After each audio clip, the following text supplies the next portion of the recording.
నాన్న రాహుల్, ఇవాళ ఉదయం మీ మేనమామ ఫోన్ చేశార్రా. తన పెద్ద కూతురు పెళ్లి నిశ్చయమైందంట. వచ్చే నెలలో పెళ్లి పెట్టుకుంటున్నారు. నిన్ను కూడా ఖచ్చితంగా రమ్మన్నారు. ఏంటి మామ్ నువ్వు మాట్లాడేది? నాకు ఆ పల్లెటూరు అంటే నచ్చదని నీకు తెలుసు కదా. తెలిసి కూడా నన్ను రమ్మని ఎలా అడుగుతున్నావు మమ్మీ? అక్కడ జరుగుతున్నది నా సొంత అన్నయ్య కూతురు పెళ్లిరా. నువ్వు రాకపోతే నాకెలా ఉంటుంది? ఇదొక్కసారికి నా కోసం రా నాన్న. లేదంటే అమ్మమ్మ తాతయ్య కూడా బాధపడతారు. వాళ్ళు కూడా నిన్ను చూసి చాలా కాలమైంది. ఒకసారి వాళ్ళని కూడా పలకరించి వచ్చి వెళ్ళినట్టుంటుంది. అని రాహుల్కి నచ్చచెప్తుంది సువర్ణ. ఇక చేసేదేమీ లేక సరే అని అంటాడు రాహుల్. రాహుల్ నగరంలో పుట్టి పెరిగాడు. హైదరాబాద్లోని ఒక పెద్ద మల్టీనేషనల్ కంపెనీలో సాఫ్ట్వేర్ ఇంజనీర్గా పనిచేస్తున్నాడు. మంచి జీతం. అతడి ప్రపంచమంతా కంప్యూటర్ స్క్రీన్లు, ఉరుకుల పరుగుల జీవితం. ఖాళీ సమయం దొరికితే స్నేహితులతో షికార్లు, పబ్బులు, సినిమా థియేటర్లకు వెళ్తాడు. వారానికి ఒకసారైనా కొత్త రెస్టారెంట్లలో తినడం, ఇదే అతని జీవనశైలి. రాహుల్కు పల్లెటూరంటే అస్సలు నచ్చదు. చివరిసారి పల్లెటూరికి వెళ్ళింది చిన్నప్పుడే, అది వేసవి సెలవులకు. ఇప్పుడు అతడి దృష్టిలో పల్లెటూరంటే నెట్వర్క్ లేని, ఏసీ లేని, వేడి నీళ్లు కూడా లేని ఒక భయంకరమైన ప్రదేశం. అలాంటిది ఈసారి తన మేనమామ కూతురు పెళ్లికి తప్పకుండా వెళ్ళాలి అని తన తల్లి ఒత్తిడి చేయడంతో తప్పనిసరి పరిస్థితుల్లో బయలుదేరడానికి సరే అన్నాడు. ఆ పల్లెటూరు గురించి ఆలోచిస్తూ మనసులో ఇలా అనుకున్నాడు. అమ్మేమో పెళ్ళికి ఖచ్చితంగా వెళ్ళాలి అంటుంది. ఏం చేయాలి నేను ఇప్పుడు అక్కడికి వెళ్ళి? అక్కడ ఫోన్ సిగ్నల్ కూడా సరిగ్గా రాదు. ఆఫీస్ వర్క్ కూడా చేసుకోలేను. ఏసీ కూడా ఉండదు. అని మనసులో అనుకుంటాడు. అలా కొన్నాళ్ళు గడిచాయి. పెళ్లి సమయం దగ్గర పడింది. ఒక వారం రోజులు ఆఫీస్కి సెలవు పెట్టి ఊరికి బయలుదేరాడు రాహుల్. ఆ ఊరు పచ్చని పొలాల మధ్య కొండల కింద ఉంటుంది. కారు ఇంటి దగ్గర ఆగగానే తన అమ్మమ్మ, తాతగారు, మేనమామ, బంధువులంతా ఆప్యాయంగా పలకరించారు. ఇల్లంతా గోడలకు నిలువెత్తున ఉన్న బియ్యం బస్తాలు, గడ్డివాములు, పెరట్లో ఉన్న పశువుల శాల చూసి రాహుల్కి కొత్తగా ఆశ్చర్యంగా అనిపించాయి. కొత్త ప్రదేశం కావడంతో పడుకోవడానికి ఎంతగా ప్రయత్నించినా నిద్ర పట్టలేదు. దోమలను కొట్టడంలోనే అతడికి సగం సమయం గడిచిపోయింది. మరుసటి రోజు ఉదయం నిద్ర లేచాడు రాహుల్. మేనమామ కూతురు పెళ్లి పనులు జోరుగా సాగుతున్నాయి. మనుషులతో ఇల్లంతా కిటకిటలాడుతోంది. రాహుల్ మాత్రం తన ఫోను, ల్యాప్టాపు పట్టుకొని ఒక మూలన కూర్చొని ఉన్నాడు. అందరూ ఎవరి పనుల్లో వాళ్ళున్నారు. అంతలో రాహుల్కి ఒక అమ్మాయి కనిపించింది. ఇంటికి వచ్చిన బంధువులందరికీ టీ, కాఫీ ఇస్తూ మరో పక్క పెళ్లి పనులు చూసుకుంటూ ఉంది. తనే సీత, రాహుల్ మేనమామ చిన్న కూతురు. రాహుల్ని చూసి చిరునవ్వు నవ్వింది సీత. ఎలా ఉన్నారు బావా అంటూ పలకరించింది. అత్తయ్య చెప్పినట్టే ఉన్నారు. మీరు కాఫీ టీ తాగరట కదా, పాలు కలుపుకొని వస్తాను అని అంది సీత. రాహుల్ ఆశ్చర్యపోయాడు. తన గురించి ఇంత తెలుసా అని. రాహుల్కి సీతతో ఎక్కువ మాట్లాడే అవకాశం రాలేదు. కానీ తన పనితీరు, తన స్వభావం చూసి ఆశ్చర్యపోయాడు. ఇంటి పనులన్నీ చకచకా చేసేస్తోంది. పెద్దవాళ్లకు సాయం చేయడం, చిన్నపిల్లలతో సరదాగా ఆడటం, అందరితో కలిసి నవ్వడం, తనలో ఒక స్వచ్ఛమైన ఆనందం కనిపించింది. రాహుల్ తన మేనమామ కూతురు పెళ్లి కోసం ఒక వారం రోజులు ఆ పల్లెటూరులో ఉండిపోవాల్సి వచ్చింది. కానీ ఎవరితో కలిసేవాడు కాదు. ఫోను, ల్యాప్టాప్ పట్టుకొని ఒక మూలన కూర్చునేవాడు. ఒకరోజు రాహుల్ ఇంటి పెరట్లోకి వెళ్ళాడు. అక్కడ సీత కూరగాయలు కోస్తుంది. ఇక్కడ ఏం చేస్తున్నావు సీత అని అడిగాడు. కూరగాయలు కోస్తున్నాను బావా. ఇవన్నీ మన పెరట్లో పండించినవే. కొన్ని సంవత్సరాల నుండి తాతగారు వీటిని పెంచుతూ ఉన్నారు. మీరు నగరంలో అయితే మార్కెట్కి వెళ్ళి ప్లాస్టిక్ సంచులలో ప్యాకింగ్ చేసిన కూరగాయలు కొంటారు. కానీ ఇక్కడంతా ఇంట్లో పండించిన కూరగాయలు తింటారు. అవును సీత, పల్లెటూరులో ఉన్నట్టు స్వచ్ఛమైన ఆహారం మాకక్కడ దొరకదు. అంటాడు రాహుల్. అలా వారిద్దరూ చాలాసేపు మాట్లాడుకున్నారు. రాహుల్ తన నగర జీవితం, తన ఉద్యోగం, తన స్నేహితుల గురించి చెప్పాడు. సీత తన పల్లెటూరి జీవితం గురించి, తన చదువు, తన కలల గురించి చెప్పింది. డబ్బు సంపాదించడం ఒకటే జీవితం కాదు బావా. మనము పీల్చే గాలి స్వచ్ఛంగా ఉండాలి. మనసు ప్రశాంతంగా ఉండాలి. పక్కన ఉన్న మనుషులతో మనకు బంధం ఉండాలి. పట్నంలో అది కరువవుతుంది అని అంది సీత. సీత చెప్పిన మాటలకు రాహుల్కు పల్లెటూరి జీవితం మీద గౌరవం పెరిగింది. అలా వారిద్దరి మధ్య ఒక స్నేహం ఏర్పడింది. రాహుల్కు సీత అంటే కేవలం మరదలు మాత్రమే కాదు, ఒక స్నేహితురాలు, ఒక ఆత్మీయురాలు అనిపించింది. ఆమె తెలివితేటలు, చలాకీతనం, సౌందర్యం అతడిని ఆకర్షించాయి. సీత మాటలు రాహుల్కు మొదట్లో వింతగా అనిపించినా కొన్ని రోజులు గడిచేసరికి ఆమె మాటల్లో నిజం ఉందని అర్థమైంది. పట్నంలో రోజుకి 10 సార్లు ఫోన్ చూసుకునే తను ఇక్కడ అసలు ఫోన్ వైపు చూడటం కూడా మర్చిపోయాడు. పక్షుల కిలకిలలు, ఉదయం పొలాల మీదుగా వచ్చే గాలి, సాయంత్రం సూర్యాస్తమయం ఇవన్నీ రాహుల్కి కొత్త అనుభూతినిచ్చాయి. అందుకు సీత కూడా ఒక కారణం. అలా వారం రోజులు గడిచాయి. పెళ్లి తతంగమంతా అయిపోయాక రాహుల్ తిరిగి పట్నంకి వెళ్ళిపోయాడు. అతని జీవితం మళ్ళీ పాత రోజుల్లోకి వెళ్ళిపోయింది. కానీ ఈసారి ఏదో లోటు అనిపించింది. ప్రతిరోజు సీతకు ఫోన్ చేసి మాట్లాడేవాడు. ఆ మాటలు ప్రేమగా మారడానికి ఎక్కువ రోజులు పట్టలేదు. వాళ్ళ ప్రేమకు ఇరువైపుల కుటుంబాలు అంగీకరించాయి. రాహుల్ పల్లెటూరు అమ్మాయిని పెళ్లి చేసుకుంటానని చెప్పినప్పుడు అతని స్నేహితులు నవ్వారు. కానీ రాహుల్ తన నిర్ణయంని మార్చుకోలేదు. అలా ఒక నెలలోపే వాళ్ళిద్దరికీ పెళ్లి జరిగింది. పెళ్లి తర్వాత సీత పట్నంకు వచ్చింది. కొత్తగా పెళ్ళైన వారి జీవితం ఎంతో సంతోషంగా మొదలైంది. కానీ కొన్ని రోజులు గడిచేసరికి సీతకు పట్నం జీవితం చిరాకుగా అనిపించింది. ఉదయం లేవగానే పక్షుల కూనిరాగాలు వినపడవు. పక్కనే ఉన్నవారి ముఖాలు తెలియవు. కిందకి వెళ్తే సిమెంట్ రోడ్లు, వాహనాల శబ్దాలు, పొగ. ఇవన్నీ సీతకు చాలా ఇబ్బందిగా అనిపించాయి. పల్లెటూరులో ఆమెకు అలవాటైన స్వేచ్ఛ, స్నేహం ఇక్కడ కరువయ్యాయి. రాహుల్ ఆఫీస్కి వెళ్ళిపోతే ఇంట్లో ఒంటరిగా కూర్చోవాల్సి వచ్చేది. ఒకరోజు రాహుల్ ఆఫీస్ నుంచి ఇంటికి తిరిగి వచ్చాక సీత రాహుల్తో ఇలా అంటుంది. నాకిక్కడ ఏం బాలేదు బావా. పల్లెటూరులో ఉన్నప్పుడు ఎంతో సంతోషంగా ఉండేదాన్ని. ఇక్కడ ఏదీ నాకు నచ్చడం లేదు. రోజంతా ఈ ఫ్లాట్లో బందీగా ఉన్నట్టు ఉంది. మొదట్లో అంతే ఉంటుంది సీత. నిదానంగా అంతా సర్దుకుంటుంది. నీకు బోర్ కొట్టకుండా నేను రోజూ సాయంత్రం నిన్ను బయటికి తీసుకువెళ్తాను. అని చెప్పి సీతను సముదాయించాడు రాహుల్. అలా కొంతకాలం గడిచింది. రోజురోజుకి రాహుల్ ఉద్యోగం మరింత ఒత్తిడిగా, విశ్రాంతి లేకుండా మారింది. రాత్రి పొద్దుపోయిన తర్వాత కూడా ఆఫీస్ నుండి ఫోన్లు రావడం, శని ఆదివారాల్లో కూడా ల్యాప్టాప్ ముందు కూర్చోవాల్సి రావడం అతనికి అలవాటైపోయింది. కొన్నిసార్లు రాత్రింపవళ్ళు పనిచేసేవాడు. సరిగ్గా నిద్ర ఉండేది కాదు. తినడానికి కూడా సమయం దొరికేది కాదు.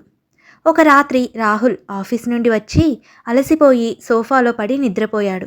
ఆ క్షణం సీత మనసు ఎంతో బాధపడింది.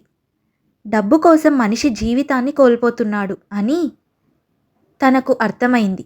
మరుసటి రోజు రాహుల్ ఆఫీస్ నుండి రాగానే సీత ఇలా అంటుంది. నేనొకటి అడగాలనుకుంటున్నాను బావా. ఏంటి సీత, చెప్పు. నువ్వు సంతోషంగా ఉన్నావా బావా అని సీత అడిగిన ప్రశ్న రాహుల్ను ఒక్కసారిగా ఆశ్చర్యపరిచింది. ఎన్నాళ్ళవుతుంది నువ్వు ప్రశాంతంగా నిద్రపోయి, కడుపు నిండా తిని, నవ్వుతూ మాట్లాడి? ఉద్యోగం, డబ్బు అంటూ నిన్ను నువ్వే కోల్పోతున్నావు.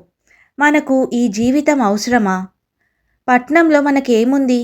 ఈ ఫ్లాటు, ఈ పని తప్ప అని అంది సీత. సీత అన్న మాటలు రాహుల్ని ఆలోచింపజేశాయి. అదే మన ఊరిలో మనం సంతోషంగా ఉండగలం బావా. అక్కడ పొలంలో పని చేసుకోవచ్చు, నలుగురితో కలిసి ఉండొచ్చు. నీకు ఉద్యోగం కూడా అవసరం లేదు. పొలంలో పనిచేస్తూ మనకి మనమే రాజులం అని సీత వివరించింది. సీత మాటల్లో కూడా నిజముందని రాహుల్కి అనిపించింది. పల్లెటూరులో ఉన్న కొన్ని రోజులైనా ఎంతో సంతోషంగా ఉన్నానని గుర్తు చేసుకున్నాడు. ఆ ప్రశాంతత, ఆ నవ్వులు, ఆ ప్రేమ ఇవన్నీ పట్నంలో దొరకడం లేదు. రాహుల్ బాగా ఆలోచించి ఒక నిర్ణయం తీసుకున్నాడు. నువ్వు చెప్పింది నిజం సీత. మనం ఊరికి వెళ్ళిపోదాం. అని అంటాడు రాహుల్. మరునాడు ఆఫీస్కి వెళ్ళి తన మేనేజర్కు ఉద్యోగం రిజైన్ చేస్తానని చెప్పాడు రాహుల్. మేనేజర్ చాలా ఆశ్చర్యపోయాడు. ఏంటి రాహుల్ ఈ సడన్ డెసిషన్? నీకింకా ప్రమోషన్ కూడా ఉంది. ఇంత మంచి జీతము, మంచి జీవితం వదులుకొని పల్లెటూరు వెళ్ళిపోవడం ఏంటి? సార్, నాకు సంతోషమైన జీవితం కావాలి. ఈ ఒత్తిడి, ఈ పరుగులు ఇక చాలు. అని బదులిచ్చాడు రాహుల్. ఒక వారం తర్వాత రాహుల్ సీతతో కలిసి పల్లెటూరికి బయలుదేరాడు. వారిద్దరూ కలిసి ఒక కొత్త జీవితాన్ని ప్రారంభించారు.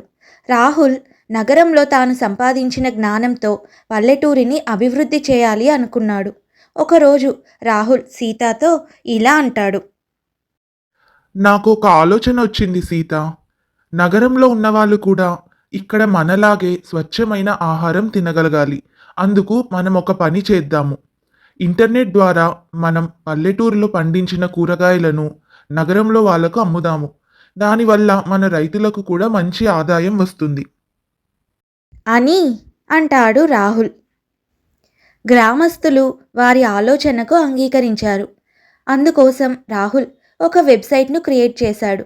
ఆ వెబ్సైట్లో పల్లెటూరులో పండించిన కూరగాయలు, పండ్లు, ఇతర వస్తువుల ఫోటోలు పెట్టాడు. మొదట వారికి చాలా తక్కువ ఆర్డర్లు వచ్చాయి. కానీ రాహుల్, సీత నిరాశపడకుండా తమ పనిని కొనసాగించారు. నెమ్మదిగా వారికి ఆర్డర్లు పెరిగాయి. నగరంలో ఉన్నవారు పల్లెటూరులో పండించిన స్వచ్ఛమైన ఆహారం కోసం వారి వెబ్సైట్కు ఆర్డర్ చేయడం మొదలుపెట్టారు. అలా వారిద్దరి శ్రమ, వారిద్దరి మధ్య ఉన్న ప్రేమ వాళ్ళని విజయం వైపు నడిపించింది. వారిద్దరి జీవితం నగరంలో ఉన్నవారికి, పల్లెటూరిలో ఉన్నవారికి ఒక ఉదాహరణగా మారింది. ఒకరోజు రాహుల్ సీతను చూస్తూ ఇలా అంటాడు. సీత, ఆ రోజు నువ్వు తీసుకున్న నిర్ణయం ఇప్పుడు మన జీవితాన్ని మార్చింది. ఇప్పుడు నాకు చాలా సంతోషంగా ఉంది. అంటాడు రాహుల్. అప్పటి నుండి వారిద్దరూ కలిసి కొత్త జీవితాన్ని సంతోషంగా గడుపుతున్నారు. ఈ కథ డబ్బు కన్నా సంతోషమే నిజమైన ధనం అని మనకు తెలియజేస్తుంది. జీవితంలో మనం ఎప్పుడూ నిజమైన ఆనందం కోసం వెతకాలి. అది ఎక్కడైనా ఉండొచ్చు, పట్నంలో అయినా, పల్లెటూరులో అయినా. ఇది ఇవాల్టి కథ. సూర్యుడు ఇంకా పూర్తిగా నిద్రలేవలేదు. కిటికీలో నుంచి అప్పుడప్పుడే వస్తున్న లేత కిరణాలు నిశ్చల ముఖం మీద పడి మెల్లగా కదిలాయి. అలారం గడియారం మోగకముందే ఆమెకు మెలకువ వచ్చింది. ఆమె భర్త వివేక్ పక్కన నిశ్చింతగా నిద్రపోతున్నాడు. పక్కనే 6 సంవత్సరాల రితిక, 2 సంవత్సరాల రిషి లోతైన నిద్రలో ఉన్నారు. నిశ్చల వంటింట్లోకి అడుగుపెట్టింది. పాలు పొయ్యి మీద పెట్టి పక్కనే ఉన్న ఫ్రిడ్జ్లో నుంచి కూరగాయలు తీసి తరిగి పెట్టుకుంది. ఇంట్లో అన్నీ ఉన్నాయి, కానీ సహాయం చేసే మనుషులే ఎవ్వరూ లేరు. ఆమె అత్తగారు అనసూయమ్మ నిద్రలేచి హాల్లో కూర్చుంటుంది. కానీ వంటింట్లోకి వచ్చి ఒక్క చిన్న గిన్నె కూడా తీసిపెట్టదు. నిశ్చల పేరుకు తగ్గట్టే స్వచ్ఛమైన మనసున్న అమ్మాయి. ఒక సాఫ్ట్వేర్ కంపెనీలో వర్క్ ఫ్రమ్ హోమ్ చేస్తుంది. ఆఫీస్ పని చూసుకుంటూనే మరోపక్క భార్యగా, తల్లిగా, కోడలిగా తన బాధ్యతలను నిర్వర్తిస్తూ ఉంటుంది. ఉదయం లేచిన దగ్గర నుండి రాత్రి పడుకునే వరకు కంప్యూటర్ స్క్రీను, పిల్లల అల్లరి, వంటగదిలో పనులు, ఇల్లు సర్దడం, ఇలా ఒకదాని తర్వాత ఒకటిగా పనులన్నీ వెంటాడుతాయి. ఉదయం 9:30 గంటలకల్లా ఆఫీస్ పని లాగిన్ అవ్వాలి. దానికి ముందు పిల్లలను బడికి సిద్ధం చేయాలి. భర్తకు, అత్తగారికి టిఫిన్, భోజనం తయారు చేయాలి. ఈ పని అంతా ఒక్కతే చేసుకోవాలి. అత్తగారిని అడిగినా ప్రయోజనం ఉండదు. ఇదంతా ప్రస్తుతం. కొన్నాళ్ల క్రితం పరిస్థితులు వేరేలా ఉండేవి. అనసూయమ్మకు వివేక్ ఒక్కగానొక్క కొడుకు. భర్త రఘురామయ్య గుండెపోటుతో మరణించడంతో అప్పటి నుండి అనసూయమ్మ కొడుకు, కోడల దగ్గరే ఉంటుంది. అనసూయమ్మకు తన కొడుకు వివేక్ అంటే ఎంతో ప్రేమ. నిశ్చల పెళ్ళై అత్తవారింటికి వచ్చాక అనసూయమ్మ బాగా ఉండేది. ఆవిడే వంట పనంతా చూసుకునేది. నిశ్చల ఆఫీస్ పనిలో ఉన్నప్పుడు పిల్లల్ని చూసుకోవడం, వంటలో సహాయం చేయడం, ఇల్లు శుభ్రం చేయడం వంటి పనులన్నీ తనే చూసుకునేది. దాంతో నిశ్చల తన ఆఫీస్ పనులన్నీ ప్రశాంతంగా చేసుకునేది. ఆమె భర్త వివేక్ కూడా తన తల్లి, భార్య మధ్య ఉన్న అనుబంధాన్ని చూసి చాలా మురిసిపోయేవాడు. పిల్లలకు కూడా తమ నానమ్మ అంటే ఎంతో ఇష్టం ఉండేది. ఒకరోజు అనసూయమ్మ తోటికోడలు కామాక్షి ఇంటికి వచ్చింది. కామాక్షి స్వభావం అనసూయమ్మకు పూర్తిగా వ్యతిరేకం. ఎప్పుడూ తన గొప్పల గురించి చెప్పుకోవటం, ఇతరులను తక్కువగా చూడటం ఆమెకు అలవాటు. కామాక్షి ఇంటికి వచ్చినప్పుడు అనసూయమ్మ వంటింట్లో నిశ్చలకు సహాయం చేయడం చూసింది. ఏంటక్కా, ఇంట్లో పనులన్నీ నువ్వు చేస్తున్నావా? ఈ వయసులో కూడా ఇంకా ఎందుకు ఇంత కష్టపడుతున్నావు? హాయిగా ఈ వయసులో ఏ బాధరా బందీలు లేకుండా స్వేచ్ఛగా ఉండాలి కానీ పని మనిషిలా ఎందుకు అన్ని పనులు నువ్వు చేస్తున్నావు? అని వెటకారంగా అడిగింది కామాక్షి. అయ్యో, అలాంటిదేం లేదు కామాక్షి. పాపం తనెప్పుడూ నన్ను పనులు చేయమని అడగదు. ఒక్కతే ఎన్ని పనులన్నీ చేయగలదు? నేనే కుదిరినప్పుడల్లా సాయం చేస్తూ ఉంటాను. చూడక్కా, మనం అంతా కష్టపడి పని చేసి వాళ్లకు సేవలు చేస్తే తర్వాత వాళ్ళే మన మీద పెత్తనం చేస్తారు. నేను చూడు, నా కోడలితోనే అన్ని పనులు చేయిస్తాను. నేను ఒక్క పని కూడా చేయను. నీ ఇంట్లో నీకు విలువ ఉండాలంటే ముందు ఈ పనులన్నీ చేయడం మాని. అప్పుడే వాళ్లకు నీ విలువ తెలుస్తుంది. అంటూ లేనిపోని ఆలోచనలను అనసూయమ్మ తలకెక్కిస్తుంది కామాక్షి. అలా 2 రోజులు గడిచాయి. కామాక్షి అన్న మాటలు అనసూయమ్మ మనసులో లోతుగా నాటుకుపోయాయి. ఒక రకంగా చూస్తే కామాక్షి చెప్పింది కూడా నిజమేనేమో అని అనుకుంటుంది. కొన్ని రోజులు గడిచాయి. అనసూయమ్మ తన పనులను ఒక్కొక్కటిగా మానుకుంటూ వచ్చింది. మొదట్లో ఉదయం పూట కూరగాయలు తరిగిపెట్టడం మానేసింది. ఆ తర్వాత పిల్లల బాగోగులు పట్టించుకోవటం ఆపేసింది. ఒకరోజు పనమ్మాయి పనికి రాలేదు. వంటింట్లో సింకు నిండా గిన్నెలు ఉన్నాయి. మామూలుగా అయితే ఆమె వెంటనే వెళ్ళి వాటిని శుభ్రం చేసేది. కానీ ఆ రోజు చేయలేదు. లోపల మనసేమో ఒకవైపు వెళ్ళు వెళ్ళు అని చెప్తున్న కామాక్షి మాటలు ఆమెను ఆపేశాయి. ఆఫీస్ పనంతా పూర్తయ్యాక నిశ్చలే వంటింట్లోకి వెళ్ళి గిన్నెలు కడగడం మొదలుపెట్టింది. అది చూసి అనసూయమ్మ మనసులో చిన్న బాధ కలిగింది. కానీ పైకి మాత్రం ఏమీ చూపించలేదు. అలా కొన్ని రోజులు గడిచాయి. అనసూయమ్మ ఇంట్లో ఏ పని చేయకుండా ఎంతసేపు గదిలో కూర్చొని ఫోన్ చూస్తూనో లేదంటే ఎవరితో ఒకరితో ఫోన్లు మాట్లాడుతూ కూర్చునేది. అత్తగారిలో వచ్చిన మార్పుని నిశ్చల కనిపెట్టగలిగినా ఆవిడ పెద్దరికానికి విలువ ఇస్తూ ఆవిడను పల్లెత్తు మాట అనకుండా అన్ని పనులు తానే చేసుకుంటూ ఉంది. అలా రోజురోజుకి నిశ్చలకు మరింత పని భారం ఎక్కువైంది.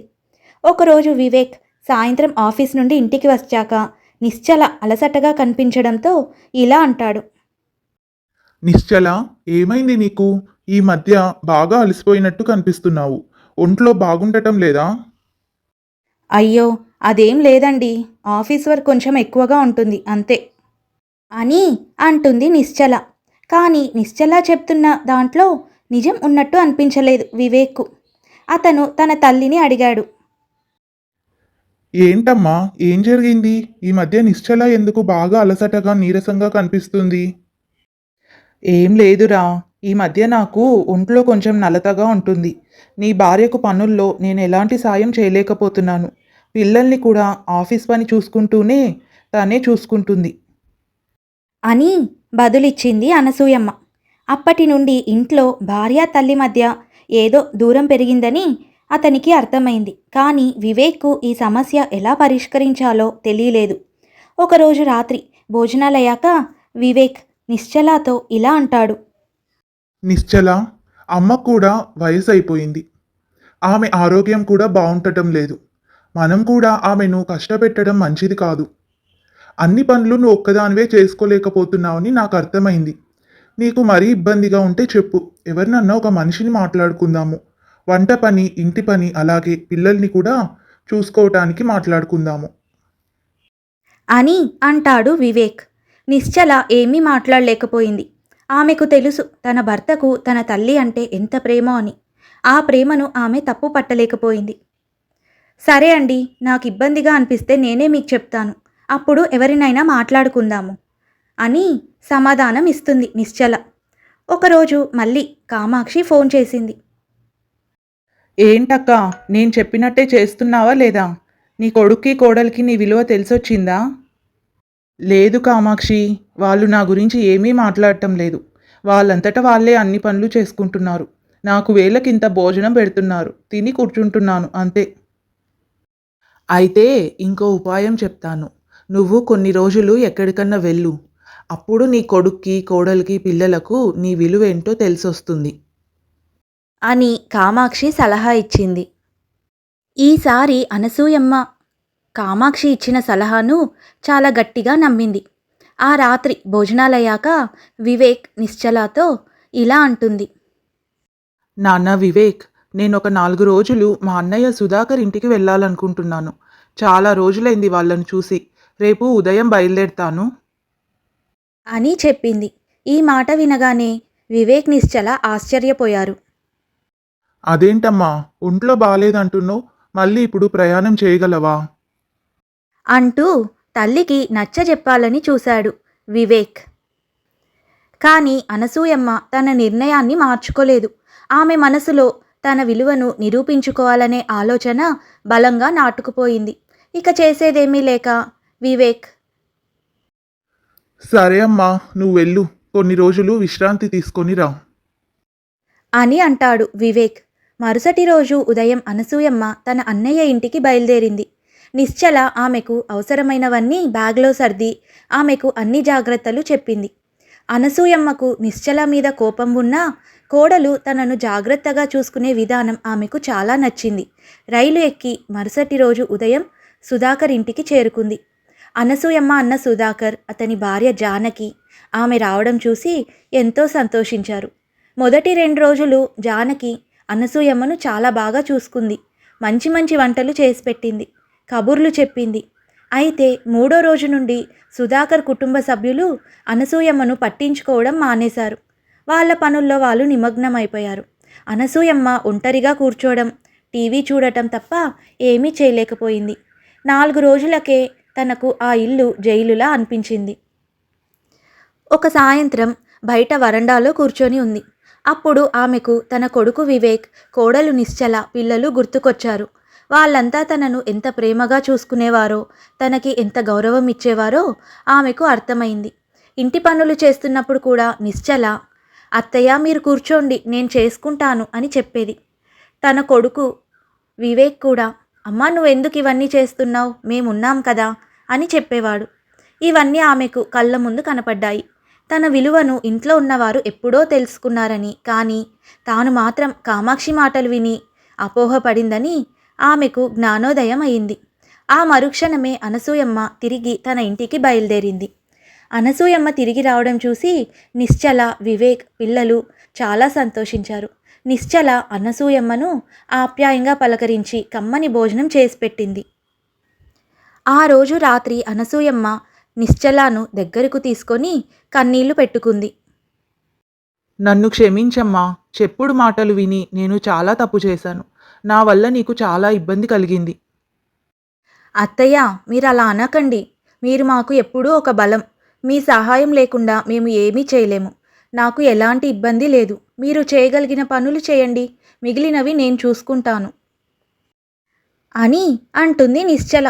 అనసూయమ్మ ఇంటికి తిరిగి వచ్చిన తర్వాత ఇంటి వాతావరణం పూర్తిగా మారిపోయింది. ఆ రోజు నుండి ఆమె తిరిగి పాత అనసూయమ్మలా మారింది. మళ్ళీ నిశ్చలకు సహాయం చేయడం మొదలుపెట్టింది. ఉదయం టిఫిన్ చేయడం, పిల్లలను బడికి పంపడం, అన్ని పనులు ఇద్దరూ కలిసి చేసుకునేవారు. అత్తగారిలో వచ్చిన మార్పును చూసి నిశ్చల చాలా సంతోషించింది. అనసూయమ్మకు ఆ వారం రోజులు బయట ప్రపంచంలో ఒంటరిగా ఉన్న అనుభవం ఒక పాఠం నేర్పింది. తన కుటుంబానికి తాను ఎంత ముఖ్యమో, తన కుటుంబం తనకు ఎంత ముఖ్యమో ఆమెకు అర్థమైంది. కొన్ని రోజుల తర్వాత కామాక్షి మళ్ళీ అనసూయమ్మ దగ్గరికి వచ్చింది. ఏంటక్కా, ఇంటికెప్పుడు తిరిగి వచ్చావు? నీ కొడుకు కోడలికి నీ విలువ తెలిసొచ్చిందా? అవును కామాక్షి, నాకు నా విలువ తెలిసొచ్చింది. నా విలువ నా కుటుంబానికి దూరంగా ఉండటం కాదు, నా కుటుంబానికి దగ్గరగా ఉండటంలోనే ఉందని తెలిసొచ్చింది. ఈ కాలం పిల్లలు మనం లేకపోయినా తమ పనులు తాము చేసుకోగలుగుతున్నారు. నేటి కోడళ్ళు పని మనుషులను, ఆయాలను పెట్టుకొనో లేకపోతే డే కేర్లో పిల్లలను వేసుకొనో ఎలాగో అలా సర్దుకుపోతారు. కానీ మనలాంటి వాళ్ళకే వాళ్ళ ఆదరణ లేకపోతే దిక్కు ఉండదని గ్రహించుకోవాలి. కోడళ్లను ప్రేమగా మన ఇంటి ఆడపిల్లగా చూసుకున్నప్పుడు వాళ్ళు కూడా మనల్ని గౌరవిస్తారు. మనకు ఓపిక ఉన్నంత వరకు వాళ్లకు సహాయపడాలి తప్ప కోడళ్లకు మనం చేయడం ఏమిటి అనుకుంటూ అహంభావానికి పోకూడదు. మా అన్నయ్య కోడలు మా అన్నయ్యను వదినను గడ్డిపోచలా చూస్తున్నా పాపం వాళ్ళు మౌనంగా సహిస్తున్నారు. ఏదో ఒక రోజు ఆ అమ్మాయిలో మార్పు వస్తుంది అని. పాపం నీ కోడలు పరిస్థితిని చూస్తే నాకు జాలేస్తుంది. అదే పనిగా అమ్మాయిని ఆడిపోసుకోకుండా ఉంటే నీకే మంచిది. నీ ప్రవర్తనకు విసుగుపోయి ఆ అమ్మాయి ఏదో ఒక రోజు నీ మెడబెట్టి బయటికి గెంటేస్తే అప్పుడు నీ పరిస్థితి ఏంటి? ఇక మీదట పనికిమాలిన సలహాలు ఇవ్వడం మాని నీ కొడుకు కోడల్ని చక్కగా చూసుకో అంటూ కామాక్షికి మెత్తగా చివాట్లు వేసి పంపించింది అనసూయమ్మ. ఈ కథ ద్వారా మనం నేర్చుకున్నదేంటంటే, అత్తగారు కోడలికి మధ్య ఉన్న సంబంధం ఒక తల్లి కూతురి సంబంధం లాంటిది. ఒకరికొకరు సహాయం చేసుకుంటూ ఒకరికొకరు ప్రేమగా ఉంటే ఆ కుటుంబం ఎప్పటికీ సంతోషంగా ఉంటుంది. ఇది ఇవాల్టి కథ. ఈ కథ అది శివపురం అనే గ్రామం. ఆ ఊరిలో రాధ అనే 20 ఏళ్ల అమ్మాయి నివసిస్తూ ఉంది. పొద్దున లేచింది మొదలు. ఇంటి పనులు, పొలం పనులు, తల్లిదండ్రుల కష్టం. ఇదే ఆమె జీవితం. తండ్రి కష్టపడి కూడబెట్టిన డబ్బుతో రాధ డిగ్రీ పూర్తి చేయగలిగింది. రాధ చదువుకు తగ్గ ఉద్యోగం చేయాలని కలలు కనేది. కానీ అదంతా కలగానే మిగిలిపోయింది. 22 ఏళ్ల వయసులో రాధాకు మురళీధర్ అనే అబ్బాయితో పెళ్లి నిశ్చయమైంది. మురళీధర్ పట్నంలో ఒక ప్రైవేట్ కంపెనీలో చిన్న ఉద్యోగం చేస్తున్నాడు. పెద్దగా ఆస్తిపాస్తులు లేకపోయినా మంచివాడు, పద్ధతిగా, బాధ్యతగా ఉంటాడని రాధా తల్లిదండ్రులు రాధాకు మురళీధర్తో వివాహం జరిపించారు. పెళ్లి వేడుకలు అయ్యాక రాధ తన కొత్త ప్రపంచంలోకి అడుగుపెట్టింది. ఆ ప్రపంచమే మురళీధర్ ఇల్లు. ఆ ఇంట్లో 4 మనుషులుంటారు. అత్తగారు సత్యవతి, మామగారు శివయ్య, భర్త మురళీధర్, ఇంకా పెళ్లి కాని ఆడపడుచు స్వాతి. వారు నివసించేది ఒక పాత అద్దె ఇంట్లో. మురళీధర్ది ఒక ప్రైవేట్ కార్యాలయంలో చిన్న ఉద్యోగం. ఉదయం అనంగా వెళ్ళి రాత్రి పొద్దుపోయాక ఇంటికి వస్తాడు. వచ్చిన జీతమంతా కేవలం ఇంటికి రాయి, నిత్యావసరాలకే సరిపోయేది. అలా 3 సంవత్సరాలు గడిచాయి. ఈ 3 ఏళ్లలో రాధాకు 2 పిల్లలు పుట్టారు. మొదట బాబు, 1.5 ఏళ్ల తర్వాత పాప. పిల్లలు పెద్దవుతున్న కొద్దీ పాలు, మందులు, డైపర్లు అంటూ ఇంట్లో ఖర్చులు ఆకాశాన్ని తాకాయి. కానీ మురళీధర్ జీతం మాత్రం పెరగలేదు. అలా మరికొన్ని సంవత్సరాలు గడిచాయి. పిల్లలు స్కూళ్లకు వెళ్తున్నారు. ఒకరోజు పిల్లల స్కూల్ ఫీజు కట్టమని నోటీస్ వచ్చింది. మురళీధర్ ఆ కాగితాన్ని చూసి దీర్ఘంగా నిట్టూర్చాడు. రాధా, ఈ నెల ఫీజు ఎలా కట్టాలో అర్థం కావటం లేదు. 15 రోజుల్లో ఖచ్చితంగా కట్టాలని చెప్పారు. ఇంట్లో సరుకులు కూడా అయిపోతున్నాయి. ఇంకా ఆ చిట్టి డబ్బులు కూడా కట్టాలి. నాకు అదే భయం వేస్తోందండి. మొన్నే హెడ్ మాస్టర్ గారు పిల్లల ద్వారా గుర్తు చేశారు. ఈసారైనా టైంకు కట్టకపోతే పిల్లల్ని ఇంటికి పంపిస్తారు. మనం కూడా వాళ్లతో మాటలు పడాల్సి వస్తుంది అంటుంది రాధ. రాధ అన్న మాటలకు మురళీధర్ కాసేపు మౌనంగా ఉండిపోయాడు. నేను ప్రయత్నిస్తున్నాను రాధా. ఒక ప్రమోషన్ అయినా వస్తే బాగుండు. లేదా ఇంకో పార్ట్ టైం పని ఎక్కడైనా దొరికితే బాగుంటుంది అంటాడు మురళీధర్. మురళీధర్ ఇంటి కోసం ఎంతలా కష్టపడుతున్నాడో రాధకు కూడా తెలుసు. సమస్య అతని కష్టం కాదు, జీతం సరిపోకపోవడం. పక్కింటి వాళ్లనో బంధువులనో డబ్బు అడగడానికి కూడా వారికి మనసు రాలేదు. తమ కష్టాన్ని తామే పరిష్కరించుకోవాలనే ఆత్మగౌరవం వారిని ఆపింది. మీ ఒక్కరి సంపాదనతో మనము ఇల్లు నెట్టుకొని రావడం కష్టమైపోయిందండి. అత్త, మామ, ఆడపడుచు, 2 పిల్లలు. వారి అవసరాలు రోజురోజుకు పెరుగుతున్నాయి. నేను కూడా ఏదైనా ఉద్యోగం చూసుకుంటానండి అంది రాధ. రాధ అన్న మాటలకు మురళీధర్ ఆమె వైపు ఆశ్చర్యంగా చూశాడు. ఏమంటున్నావు రాధా? నువ్వు చదివింది డిగ్రీ వరకే. పట్నంలో డిగ్రీతో ఉద్యోగాలు దొరకడం అంటే అంత సులభం కాదు. పైగా పిల్లలున్నారు, వాళ్ళను చూసుకోవాలి కదా. అమ్మా నాన్నక వయసు అయిపోయింది. వాళ్ళ మీద మనం ఇప్పుడు పిల్లల భారం వేయలేము. అదే నాకు అర్థం కావట్లేదండి. బయటకు వెళ్ళి ఉద్యోగం చేయలేని పరిస్థితి. ఒకవేళ వెళ్ళినా పిల్లలు స్కూల్ నుంచి వచ్చే సమయానికి నేను ఇంట్లో ఉండాలి. పోనీ ఇంట్లో కూర్చొని డబ్బు సంపాదించే మార్గం ఏదైనా ఉందా అని ఆలోచిస్తే నాకేమీ తట్టట్లేదు అంది రాధ నిస్సహాయంగా. ప్రతిరోజు రాధాకు అదే ఆలోచన. టిఫిన్ చేస్తున్నప్పుడు, ఇంటిని శుభ్రం చేస్తున్నప్పుడు, పిల్లలను ఆడిస్తున్నప్పుడు కూడా ఆమె మెదడులో ఒకే ఒక ప్రశ్న మెదులుతూ ఉండేది. నేను ఏమి చేయగలను అని. మురళీధర్ కూడా ఆమె పరిస్థితిని అర్థం చేసుకున్నాడు. కానీ ఏం చేయాలో అతనికి పాలుపోలేదు. అలా కొన్ని రోజులు గడిచాయి. ఒకరోజు రాధ తన పాత స్నేహితురాలు లలితను చాలా ఏళ్ల తర్వాత అనుకోకుండా మార్కెట్లో కలిసింది. లలిత రాధాకు చిన్ననాటి స్నేహితురాలు. రాధా మాటల్లో రాధా ఏదో ఇబ్బందుల్లో ఉందని లలితకు అర్థమైంది. ఏంటి రాధా ఇంతలా దిగులుగా కనపడుతున్నావు? నువ్వు ఎప్పుడూ నవ్వుతూ ఉండేదానివి కదా! అంటుంది లలిత. రాధ తన మనసులోని బాధనంతా దాచుకోలేక లలిత ముందు చెప్పుకొని కన్నీళ్లు పెట్టుకుంది. మురళీధర్ చిన్న ఉద్యోగము, పిల్లల ఫీజుల చింత అన్నీ చూస్తూ కూడా తాను ఏమీ చేయలేకపోతున్నందుకు బాధపడింది. నాకు ఇంట్లో కూర్చొని చేయగలిగే పని ఏదైనా ఉంటే బాగుండు లలిత, కానీ ఏం చేయాలో తెలియట్లేదు అని అంది రాధ. లలిత కొద్దిసేపు ఆలోచించి, నీకో మంచి దారి చూపిస్తా రాధా. నువ్వు ఎవరి కింద పని చేయాల్సిన అవసరం లేదు. ఎవరి మీద ఆధారపడాల్సిన అవసరమూ లేదు. నీ ఇంట్లో నువ్వే యజమానివి. అదే కుట్టు మిషన్ పని. రాధ ఆశ్చర్యంగా చూసింది. కుట్టు మిషనా అని అడిగింది. అవును రాధా, ఇది ఒక గొప్ప నైపుణ్యం. మొదట్లో చిన్న చిన్న పనులు చేసుకోవచ్చు. ఫాల్స్ కుట్టడము, చిన్నపిల్లల బట్టలు కుట్టడం లాంటివి. కాస్త అనుభవం వచ్చాక బ్లౌజులు, డ్రెస్సులు కుట్టుకోవచ్చు. కొద్దిగా పెట్టుబడి పెట్టి మంచి మిషన్ కొనుక్కోవచ్చు. పైగా ఇది నీ సమయానికి అనుగుణంగా చేసుకోవచ్చు. పిల్లలు స్కూల్లో ఉన్నప్పుడు రాత్రి వాళ్ళు పడుకున్నాకనూ చేసుకోవచ్చు. లలిత మాటలు రాధా మనసులో ఒక మెరుపులా మెరిశాయి. కుట్టు పని తనకు చిన్నప్పటి నుంచి ఇష్టమే. కానీ దాన్ని ఒక వ్యాపారంగా మలచవచ్చనే ఆలోచన ఇంతకుముందెప్పుడూ రాధాకు రాలేదు. నువ్వు చెప్పిందంతా బానే ఉంది లలిత, కానీ నేను నేర్చుకోవాలనుకుంటే నాకెవరు నేర్పిస్తారు? వేరే ఎవరి దగ్గరో వెళ్ళాల్సిన అవసరం లేదు. మా వీధి చివర్లో ఉండే వసుంధర అక్క మిషన్ చాలా బాగా నేర్పుతుంది. తనకు నీ గురించి చెప్తాను. ఆవిడ దగ్గర నువ్వు నేర్చుకుందువు గాని. నా దగ్గర ఒక పాత మిషన్ కూడా ఉంది. అది నువ్వు ఇంటికి తీసుకెళ్ళి ప్రాక్టీస్ చేసుకో. నువ్వు ఇప్పుడైతే నేర్చుకోవడం మొదలుపెట్టు. కష్టపడితే ఆ దేవుడే దారి చూపిస్తాడు. నా మీద నమ్మకం ఉంచు అని అంటుంది లలిత. ఆ రోజు రాధ ఇంటికి తిరిగి వచ్చేటప్పుడు ఆమెలో ఒక కొత్త ఉత్సాహం, ఒక కొత్త లక్ష్యం కనిపించింది. ఇంటికి రాగానే మురళీధర్కు లలిత సలహా గురించి చెప్పింది. మురళీధర్ మొదట సంశయించినా రాధ కళ్ళల్లో కనిపించిన ఉత్సాహాన్ని చూసి అడ్డు చెప్పలేకపోయాడు. సరే రాధా, నీ ఇష్టం. కానీ జాగ్రత్త, మరీ ఎక్కువ కష్టపడకు. నీ ఆరోగ్యం కూడా ముఖ్యం. నాకు కూడా సంతోషమే నువ్వు ఏదైనా సొంతంగా చేయాలనుకోవడం. ఇప్పుడైతే నువ్వు నేర్చుకోవడానికి వెళ్ళు. అని అంటాడు మురళీధర్. ఆ రోజు నుండి రాధా జీవితంలో ఒక కొత్త అధ్యాయం మొదలైంది. మరుసటి రోజు లలిత రాధాను వసుంధరాకు పరిచయం చేసింది. ఆ రోజు నుండే రాధ మిషన్ నేర్చుకోవడం మొదలుపెట్టింది. లలిత ఇంటికి వెళ్ళి కుట్టు మిషన్ కూడా తెచ్చుకుంది.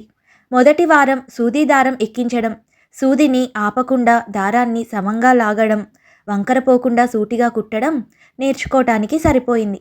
కొన్నిసార్లు దారం తెగిపోయేది. కుట్టేటప్పుడు సూది గుచ్చుకునేది. మిషన్ నూనెతో బట్టలు పాడయ్యేవి. ఎన్ని ఇబ్బందులు ఎదురైనా వసుంధర రాధాకు ఓర్పుగా నేర్పింది. కష్టపడకపోతే ఏదీ రాదు రాధా. నేర్చుకోవడంలో ఉన్న బాధ విజయం సాధించిన రోజున తీరిపోతుంది అని ఆమె ప్రోత్సహించేది. రాధ ప్రతిరోజు పిల్లలు స్కూల్కి వెళ్ళాక కడుపు నిండా టిఫిన్ తిని వసుంధర దగ్గరికి వెళ్ళేది. ఆమె చెప్పిన ప్రతి చిన్న విషయాన్ని శ్రద్ధగా నేర్చుకుంది. కష్టపడి నేర్చుకొని అనుకున్న దానికంటే త్వరగా మిషన్పై పట్టు సాధించింది. 3 నెలల్లో వసుంధర రాధాను ఒక మంచి అనుభవజ్ఞురాలైన టైలర్గా తీర్చిదిద్దింది. టైలరింగ్ నేర్పిన దానికి డబ్బులు ఇవ్వబోతే వసుంధర తీసుకోలేదు. నువ్వు నా చెల్లెల్లాంటి దానివి రాధా. నువ్వు బాగా పైకి వచ్చిన తర్వాత అప్పుడు ఇద్దువు గాని. కానీ ఈ టైలరింగ్లో కొన్ని విషయాలు చెప్తాను, అవి గుర్తుంచుకో. ముందుగా మిగిలిన టైలర్ల కన్నా ₹1 తక్కువే తీసుకో. కస్టమర్లు ఎంత కోపంగా మాట్లాడినా మనం మాత్రం సౌమ్యంగా మాట్లాడాలి. కస్టమర్లు అడిగిన సమయానికి కుట్టించేలా చూసుకో. సమయానికి ఇవ్వలేకపోతే మొదటికే మోసం వస్తుంది అని చెప్తుంది వసుంధర. కొన్ని రోజుల తర్వాత రాధ తన బ్లౌజులు తానే కుట్టుకోవడం మొదలుపెట్టింది. తరువాత ఇంట్లో పిల్లలవి చిన్న చిన్న బట్టలు కుట్టడం మొదలుపెట్టింది. అత్తగారు సత్యవతి కూడా తనకు ఎన్నో విధాలుగా సహాయపడేది. ఇంటి పనుల్లో సహాయపడేది. రాధ బ్లౌజులు కుడితే సత్యవతి వాటికి హుక్కులు, దారాలు కుట్టేది. రాధ పనిలో ఉన్నప్పుడు తానే పిల్లల్ని చూసుకునేది. ఇంటి పనులను, పిల్లల ఆలనా పాలన చూసుకుంటూనే రాధ తన నైపుణ్యాన్ని మెరుగుపరుచుకుంది. రాత్రుళ్ళు అందరూ పడుకున్న తర్వాత పాత బట్టల ముక్కలపై రకరకాల డిజైన్లు ప్రాక్టీస్ చేసేది. అలా కొన్నాళ్ళు గడిచాయి. మెల్లమెల్లగా చిన్న చిన్న పనులు రావడం మొదలుపెట్టాయి. చీరలకు ఫాల్సు, పాత బట్టల సైజులు మార్పులు, పిల్లల గౌన్లకు చిన్న రిపేర్లు అలా చేసేది. రాధ పనిలో నాణ్యత, ఆమె సమయపాలన చూసి పక్కింటి వాళ్ళు, బంధువులు కూడా ఆమె దగ్గరకు రావడం మొదలుపెట్టారు. నోటి మాట ద్వారా ఆమె పని గురించి అందరికీ తెలిసింది. నెలాఖరుకు ఆమె సంపాదన 2000 దాటింది. ఆ డబ్బును తీసుకొని వెళ్ళి పిల్లల స్కూల్ ఫీజులో కొంత భాగాన్ని కట్టినప్పుడు రాధ కళ్ళల్లో నీళ్లు తిరిగాయి. రాధ క్రమంగా బ్లౌజులు, చుడీదార్లు కుట్టడం మొదలుపెట్టింది. ఆమె చేతి పనితనం అద్భుతంగా ఉండేది. కస్టమర్ల నుంచి వచ్చే మెప్పు ఆమెకి ఇంకా ఎక్కువ కష్టపడేందుకు ప్రేరణ ఇచ్చేది. ఇంట్లో ఆర్థిక ఇబ్బందులు కొద్ది కొద్దిగా తగ్గుముఖం పట్టాయి. ఇంటి బయట రాధా టైలరింగ్ అని బోర్డు కూడా పెట్టుకుంది. సాధారణ బ్లౌజులు, పాత బట్టలకు మార్పులు, పిల్లల ఫ్రాకులు లాంటి చిన్న చిన్న పనులతో ఆమెకు రోజుకు కనీసం 300 నుండి 500 రూపాయల వరకు ఆదాయం వచ్చేది. ఆ డబ్బుతో ఇంటి కిరాయి, కరెంటు బిల్లు, కూరగాయల ఖర్చులు సులభంగానే నెట్టుకొచ్చేవారు. పిల్లల ఫీజుల భారం కూడా మురళీధర్ ఒక్కడి మీదే పడకుండా సగం రాధ పంచుకునేది. ఒకరోజు లెక్కలు వేసుకుంటున్నప్పుడు ఆమెకు ఒక విషయం అర్థమైంది. ఆమె ఎంత కష్టపడినా సాధారణ కుట్టు పని ద్వారా వచ్చే ఆదాయానికి ఒక పరిమితి ఉంది. ఒక బ్లౌజు కుట్టడానికి సుమారు 3 నుంచి 4 గంటలు పడుతుంది. దానికి వచ్చేది 250 రూపాయలు. అంటే ఆమె రోజుకు 2 లేదా 3 బ్లౌజుల కంటే ఎక్కువ పూర్తి చేయలేదు. కేవలం కుట్టు పని కాకుండా డిజైనర్ వర్క్ నేర్చుకుంటే ఒక్క బ్లౌజుకు 2000 నుంచి 5000 కూడా సంపాదించవచ్చు. అందుకు మగ్గం వర్క్ కూడా నేర్చుకోవాలని నిర్ణయించుకుంది. అదే కాలనీలో మహాలక్ష్మి అనే ఆవిడ ఈ మగ్గం వర్క్ అవి నేర్పిస్తుందని తెలుసుకొని రాధ ఆవిడ దగ్గరికి వెళ్ళింది. మహాలక్ష్మి ఇంటికి వెళ్ళగానే ఆ ఇంట్లో ఉన్న హంగు, ఆడంబరం చూసి రాధ ఆశ్చర్యపోయింది. పెద్ద హాలు నిండా రకరకాల డిజైన్లతో ఉన్న బ్లౌజులు, చీరలు దర్శనమిచ్చాయి. ఆ ఫ్రేముల చుట్టూ కొంతమంది అమ్మాయిలు శ్రద్ధగా పనిచేస్తున్నారు. రాధా, కుట్టు పని వేరు, ఈ మగ్గం వర్క్ వేరు. ఇది పూర్తిగా కళ. చేతి వేళ్లకు నైపుణ్యం రావాలంటే చాలా ఓపిక కావాలి. ఒక చీర లేదా బ్లౌజు పూర్తి చేయడానికి కొన్నిసార్లు చాలా సమయం పడుతుంది.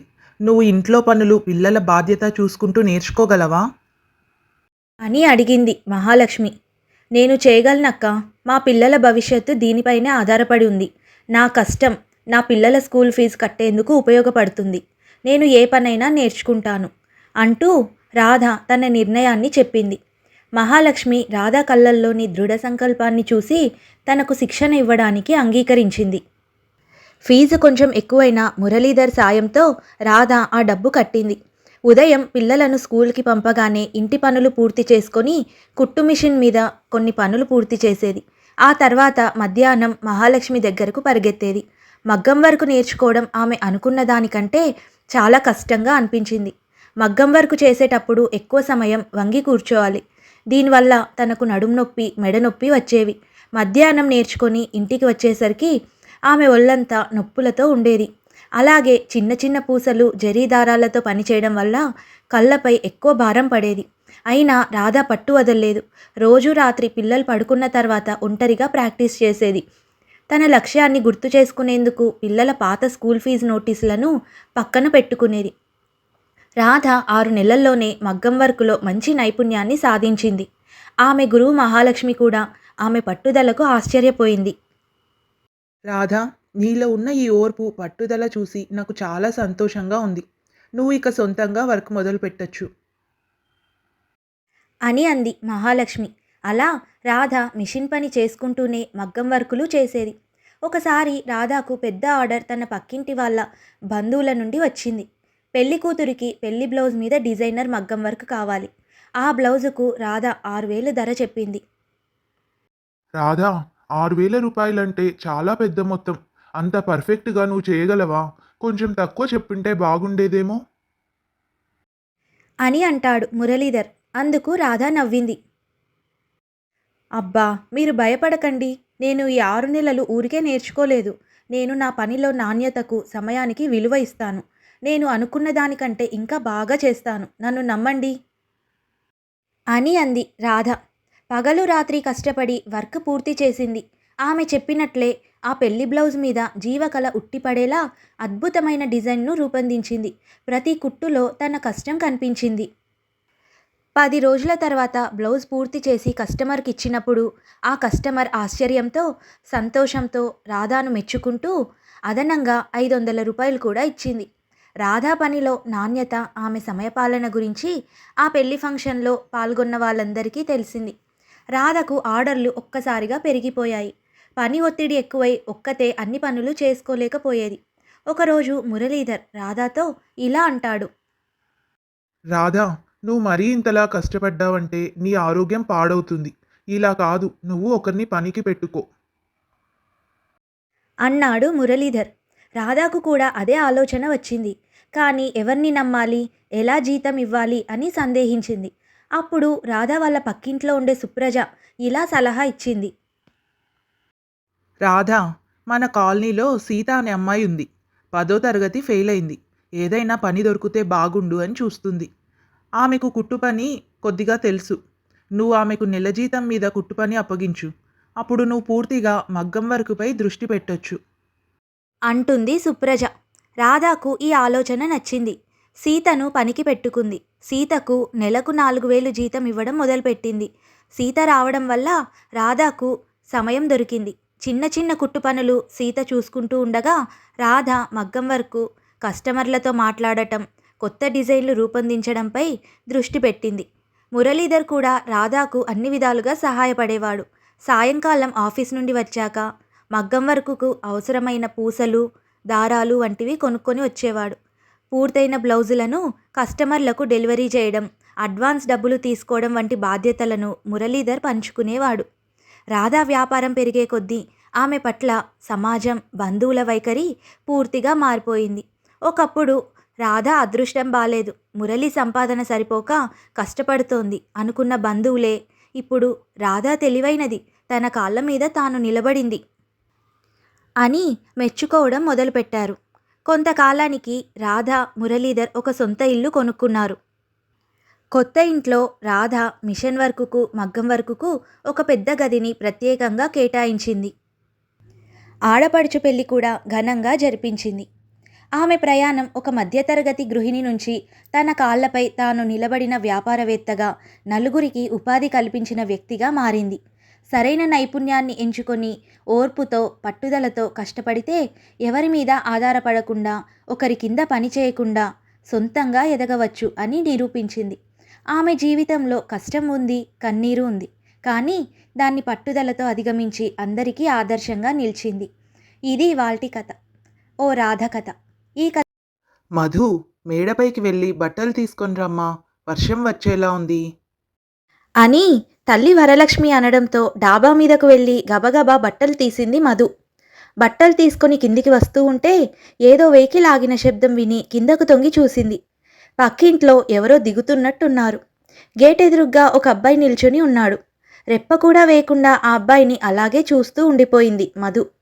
వర్షంలో తడుస్తూ అతన్ని అలాగే చూస్తూ ఉంది. మధు, ఇంకా ఏం చేస్తున్నావే వర్షం పడుతుంటే అని తల్లి వరలక్ష్మి పిలవటంతో కిందకు దిగి ఇంట్లోకి వెళ్ళింది.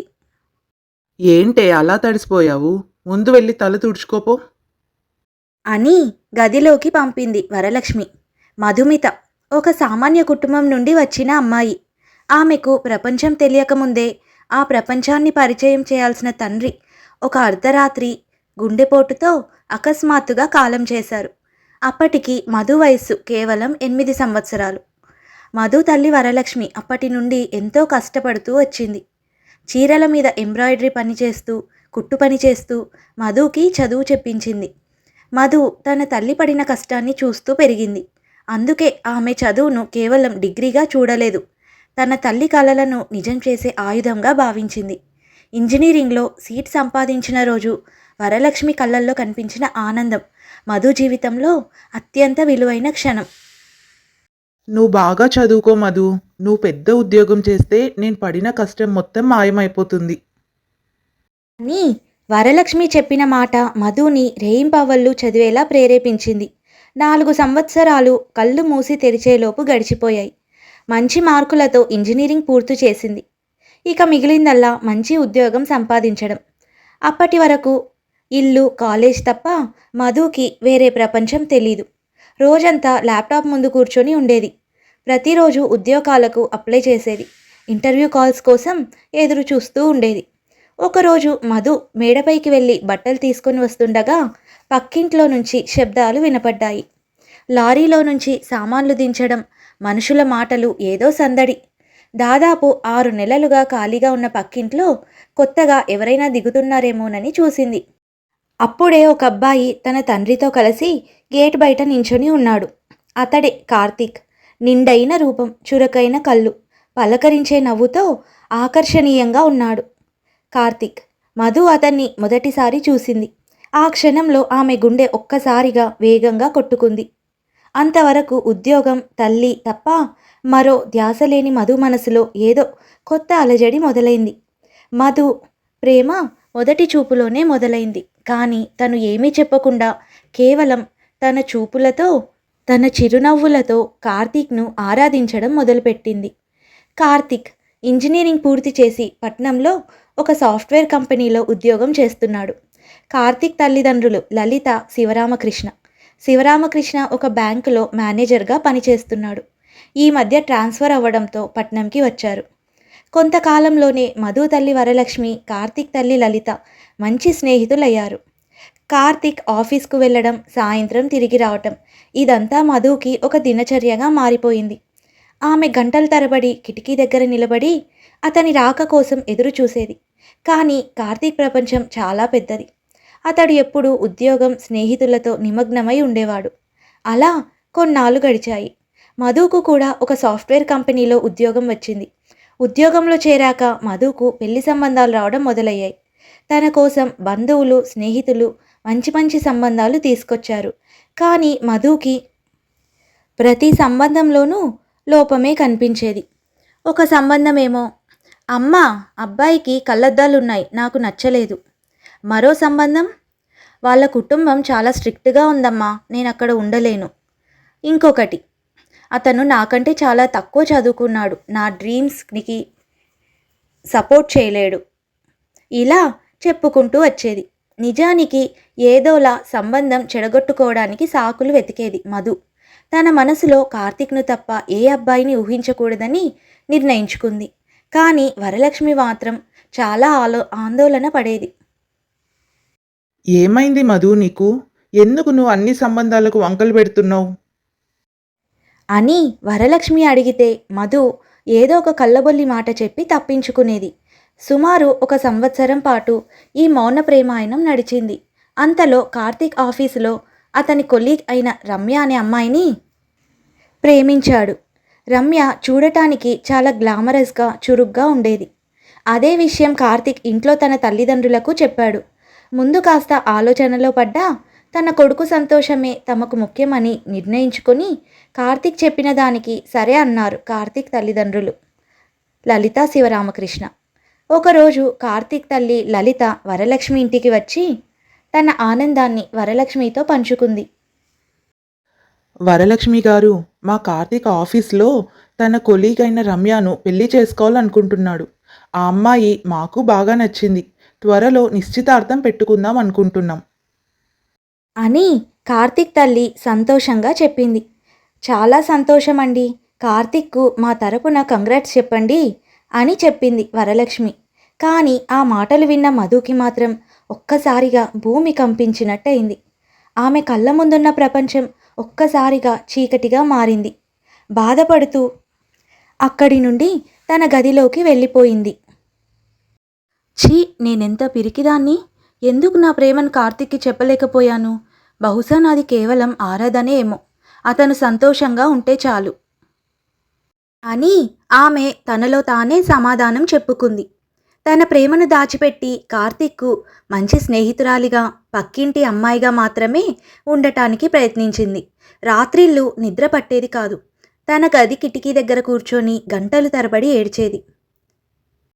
ఇక లాభం లేదు. ఇక్కడే ఉంటే ప్రతి నిమిషం నా గుండె కత్తితో కోసినట్టే ఉంది.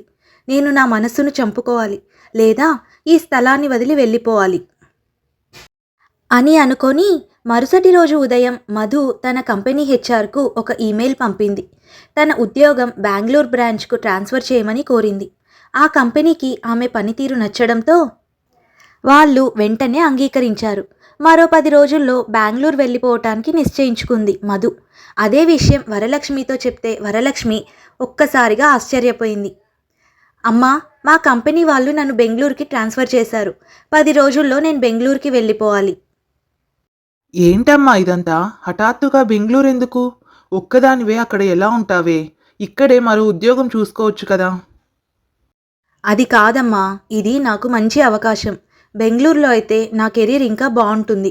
నీకోసం నేను మళ్ళీ త్వరగా వచ్చేస్తాను. నువ్వు ధైర్యంగా ఉండమ్మా అని అమ్మను ఒప్పించింది. విషయం తెలుసుకున్న కార్తీక్ మధుకి కంగ్రాట్స్ చెప్పడానికి వచ్చాడు. మధు, నువ్వు దూరంగా వెళ్ళినా మనం ఎప్పటికీ స్నేహితులమే. నువ్వు బెంగళూరులో సెటిల్ అయ్యాక మాకు ఫోన్ చేయడం మర్చిపోకు. అన్నాడు కార్తీక్. తప్పకుండా కార్తీక్ అని మాత్రమే చెప్పగలిగింది మధు. తన ప్రేమను దాచుకొని తను ప్రేమించిన వ్యక్తి సంతోషాన్ని చూస్తూ దూరంగా వెళ్ళడం మధుకు ఎంతో బాధ కలిగించింది. కన్నీళ్లు పెట్టుకొని తన హృదయాన్ని అక్కడే వదిలేసి వెళ్ళింది. బెంగళూరులో కొత్త జీవితం మొదలుపెట్టింది. మధు పగలంతా ఆఫీస్లో పనిలో మునిగిపోయేది. రాత్రికి అలసిపోయి ఆలోచించడానికి కూడా శక్తి లేక నిద్రపోయేది. అయినా కార్తీక్ జ్ఞాపకాలు మాత్రం ఆమెను వెంటాడేవి. వరలక్ష్మి రోజు ఫోన్ చేసి మాట్లాడినా, కార్తీక్ నిశ్చితార్థం విషయాల గురించి ఏదైనా చెప్పబోతే మధు ఏదో ఒక సాకు చెప్పి ఫోన్ పెట్టేసేది. అలా కొన్ని రోజులు గడిచాయి. మధు కొద్ది కొద్దిగా కార్తీక్ జ్ఞాపకాల నుంచి కోలుకుంటూ ఉంది. ఇంతలో కార్తీక్కు ఒక అద్భుతమైన అవకాశం వచ్చింది. కంపెనీ ద్వారా అమెరికాలో జాబ్ ఆఫర్ వచ్చింది. ప్రమోషన్ కూడా వచ్చింది. కార్తీక్, అతని తల్లిదండ్రులు, రమ్య కుటుంబం అంతా సంతోషంతో ఉబ్బితబ్బిబ్బయ్యారు. నిశ్చితార్థం చేసుకొని పెళ్ళిని అమెరికా వెళ్ళిన తర్వాతే చేసుకుందామని నిర్ణయించుకున్నారు. కార్తీక్ అమెరికా వెళ్లేందుకు అన్ని ఏర్పాట్లు చేసుకున్నాడు. వీసా ఇంటర్వ్యూ, ఫ్లైట్ టికెట్లు ఇదంతా సిద్ధమైంది. కార్తీక్ అమెరికా వెళ్లాల్సిన రోజుకు కేవలం వారం రోజుల ముందు అతను పనిచేస్తున్న ప్రాజెక్ట్ ఒక్కసారిగా ఆగిపోయింది. కంపెనీలో అనుకోని ఆర్థిక పరిస్థితుల వల్ల విదేశాలకు పంపాల్సిన ఉద్యోగుల జాబితాను నిలిపేసింది. అత్యంత ముఖ్యమైన ప్రాజెక్టులు మాత్రమే కొనసాగుతాయని, కార్తీక్ వెళ్లాల్సిన ప్రాజెక్ట్ ఇక లేదని స్పష్టమైంది. ఒక్క రోజులో కార్తీక్ కలలన్నీ పేకమేడల్లా కూలిపోయాయి. అతను షాక్లోకి వెళ్ళిపోయాడు. ఈ విషయాన్ని రమ్యకు చెప్పాడు. ఆమె జవాబు కార్తీక్ను మరింత కుంగదీసింది. ఏమంటున్నావు కార్తీక్? ప్రాజెక్ట్ క్యాన్సిల్ అయిందా? అంటే నువ్వు అమెరికా వెళ్ళడం లేదా? రమ్య గొంతులో ప్రేమ కంటే ఎక్కువగా నిరాశ, కోపం కనిపించాయి. అవును రమ్య, ప్రస్తుతానికి అంతే. కానీ నేను వేరే అవకాశాల కోసం ప్రయత్నిస్తున్నాను. నా టాలెంట్కు ఇక్కడ కూడా మంచి ఫ్యూచర్ ఉంటుంది. వేరే అవకాశాలా? కార్తీక్, నేను నీతో అమెరికా వెళ్ళాలని అనుకున్నాను. అమెరికాలో సెటిల్ అవ్వాలని కలలు కన్నాను. ఇక్కడ ఉండి చాలని జీతాలతో జీవితం గడపడానికి నేను సిద్ధంగా లేను. అమెరికాలో సెటిల్ అవ్వాలన్నది నా డ్రీమ్. అసలు నేను నీతో పెళ్ళి ఒప్పుకుందే నీకు అమెరికా వెళ్ళే ఆఫర్ వస్తుంది అని. ఆ విధంగా అయినా అమెరికాలో సెటిల్ అవ్వచ్చు అనుకున్నాను. నన్ను క్షమించు కార్తీక్, మనం ఇక పెళ్లి చేసుకోలేము అని చెప్పి అక్కడి నుంచి వెళ్ళిపోతుంది రమ్య. రమ్య అన్న మాటలు కార్తీక్ని ఒక్కసారిగా షాక్లో నిలబెట్టాయి. కొన్నాళ్లకు రమ్య తన ఫోన్ నంబర్ మార్చేసింది. అతని నుండి శాశ్వతంగా దూరమైంది. ఆమె అతని హోదాను, విదేశీ అవకాశాన్ని మాత్రమే ప్రేమించిందని కార్తీక్కు అర్థమైంది. ఆ బాధ, నమ్మిన వాళ్ళు మోసం చేశారనే ఆవేదన అతన్ని మానసికంగా చంపేశాయి. ఆ తర్వాత 3 నెలల పాటు కార్తీక్ ఒక జీవోత్సవంలా మారాడు. తన రూమ్లో నుంచి బయటికి రాలేదు. సరిగ్గా తినలేదు, నిద్రపోలేదు. అతని మొహంపై నవ్వు మాయమై నిరాశ మాత్రమే మిగిలింది. అద్దంలో చూసుకొని నేను పనికిరాని వాడిని, ఓడిపోయిన వాడిని అని అరుస్తూ ఉండేవాడు. తన తల్లిదండ్రులు ఎన్ని విధాలుగా ప్రయత్నించినా ఫలితం లేదు. అప్పుడప్పుడు కిటికీ దగ్గర నిలబడి చచ్చిపోతే ఈ బాధనే ఉండదు అసలు అని అనుకోవడం మొదలుపెట్టాడు. ఒకరోజు కార్తీక్ అతిగా నిద్రమాత్రలు మింగి ఆత్మహత్యకు ప్రయత్నించాడు. అతని తల్లిదండ్రులు సమయానికి చూసి తనను వెంటనే హాస్పిటల్లో చేర్పించారు. కార్తీక్ హాస్పిటల్లో అడ్మిట్ అయిన విషయం వరలక్ష్మికి తెలిసి ఎంతగానో బాధపడింది. వెంటనే బెంగళూరులో ఉన్న మధుకి ఫోన్ చేసింది. మధు, కార్తీక్కి ఏమైందో తెలుసా? అమెరికా ఆఫర్ పోయిందని, రమ్య కూడా వదిలేసిందని. వాడు పిచ్చివాడైపోయాడే. నిన్ననే నిద్రమాత్రలు మింగాడు. ఇప్పుడు హాస్పిటల్లో ఉన్నాడు. వాడు పూర్తిగా మామూలు మనిషిలా లేడమ్మా. అని వరలక్ష్మి ఏడుస్తూ చెప్పింది. ఆ మాటలు మధు గుండెలో ఒక మెరుపులా తాకాయి. ఆమె చేతిలో ఉన్న ఫోన్ జారిపడింది. ప్రపంచమంతా ఒక్కసారిగా ఆగిపోయినట్టయింది. తన ప్రేమించిన వ్యక్తి ఇన్ని కష్టాల్లో ఉన్నాడా? ప్రాణం తీసుకోవాలని అనుకున్నాడా? మరో ఆలోచన చేయకుండా మధు వెంటనే తల్లికి ఫోన్ చేసి, అమ్మా, నేనిప్పుడే బయలుదేరుతున్నాను, డైరెక్ట్గా హాస్పిటల్కి వెళ్తాను అని చెప్పింది. అప్పటికప్పుడు ఫ్లైట్ టికెట్ బుక్ చేసుకొని హైదరాబాద్కి చేరుకుంది మధు. నేరుగా హాస్పిటల్కు వెళ్ళింది. కార్తీక్ను చూసింది. అతన్ని చూస్తే ఆమెకు కన్నీళ్ళాగలేదు. ఎప్పుడూ నవ్వుతూ ఉత్సాహంగా ఉండే కార్తీక్ ఇప్పుడు పాలిపోయిన మొహంతో దీనంగా ఉన్నాడు. మధు డాక్టర్లతో మాట్లాడింది. ఇది తీవ్రమైన డిప్రెషన్. బయట ప్రపంచంతో ఇతనికి సంబంధం తెగిపోయింది.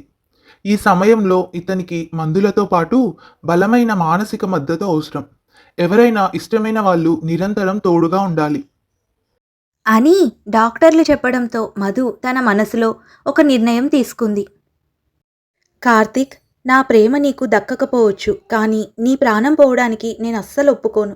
నువ్వు మళ్ళీ మామూలు కార్తీక్గా మారే వరకు నేను నీతోనే ఉంటాను అని నిశ్చయించుకొని మధు బెంగళూరులో తన ఉద్యోగాన్ని పక్కన పెట్టి కార్తీక్కు అంకితమైంది. ఆమె ప్రతిక్షణం అతనితోనే గడిపింది. కార్తీక్ ఆమెను పట్టించుకోలేదు, మాట్లాడలేదు, కళ్ళెత్తి చూడలేదు. నేను చచ్చిపోవాలనుకున్నాను, నువ్వెందుకు వచ్చావు అసలు అని అరిచేవాడు. మధు ఆ మాటలకు బాధపడలేదు. ఆమె ఓపిగ్గా ఉంటూ అతని చేతిని పట్టుకొని కూర్చునేది.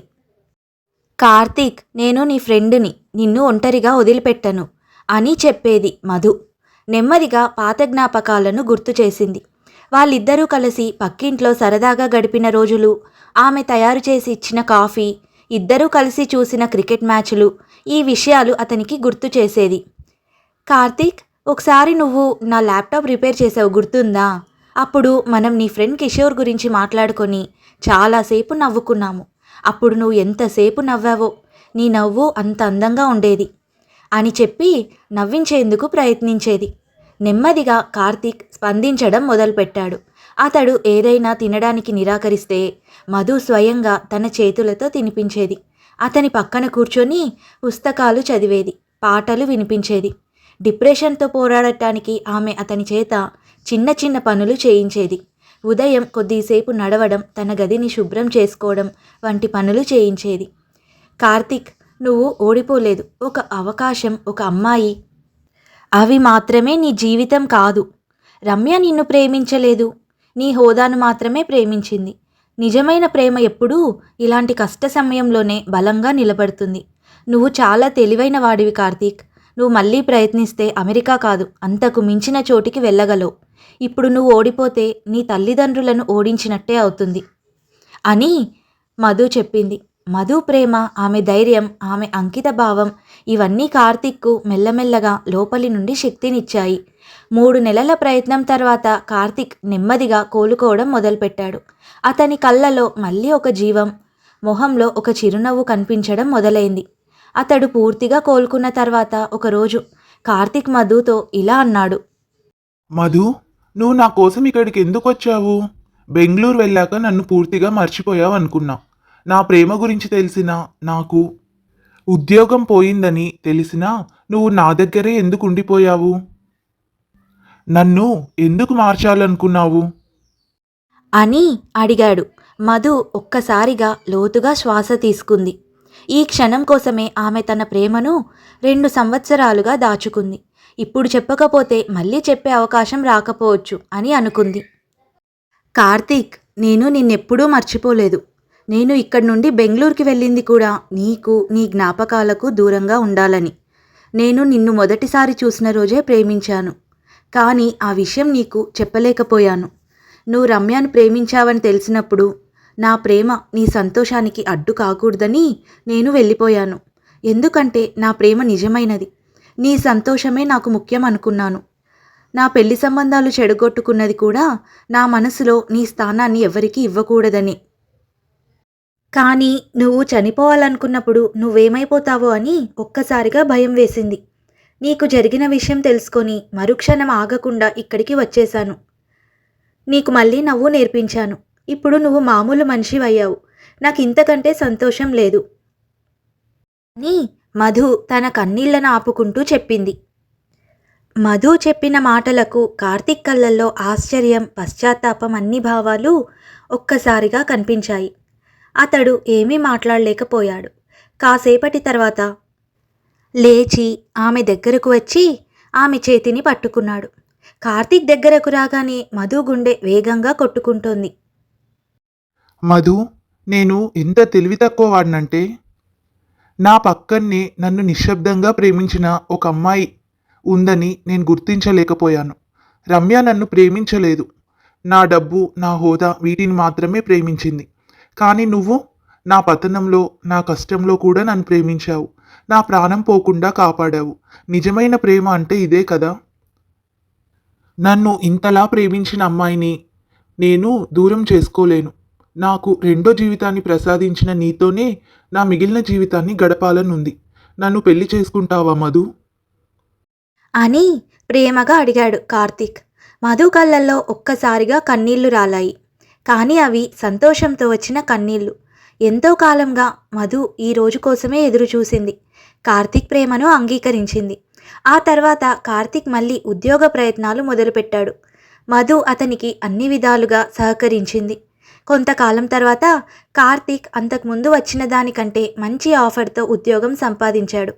కార్తీక్ తల్లిదండ్రులు, వరలక్ష్మి సంతోషానికి అవధులు లేవు. కొన్నాళ్లకు ఇద్దరి కుటుంబాల ఆశీస్సులతో మధు, కార్తీక్ పెళ్లి చేసుకున్నారు. లవ్ ఫెయిల్యూర్ అయినంత మాత్రాన ఇక జీవితం అయిపోయినట్టు కాదు.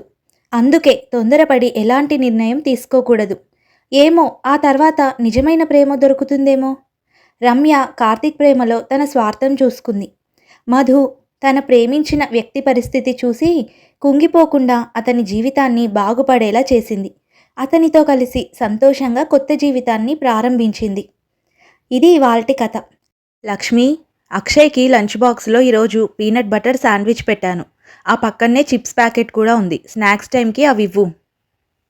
అమ్మగారు, బాబుకు రోజు చిరుతిండ్లు ఎందుకండి? అన్నం సరిగ్గా తినట్లేదు. చూడు లక్ష్మి, వాడు ఏం తింటే అది తిననివ్వు. వాడికి ఏం కావాలో మాకు తెలీదా? వాడికి ఇష్టమైనవి తినిపిస్తే చాలు, మాకు తలనొప్పి ఉండదు.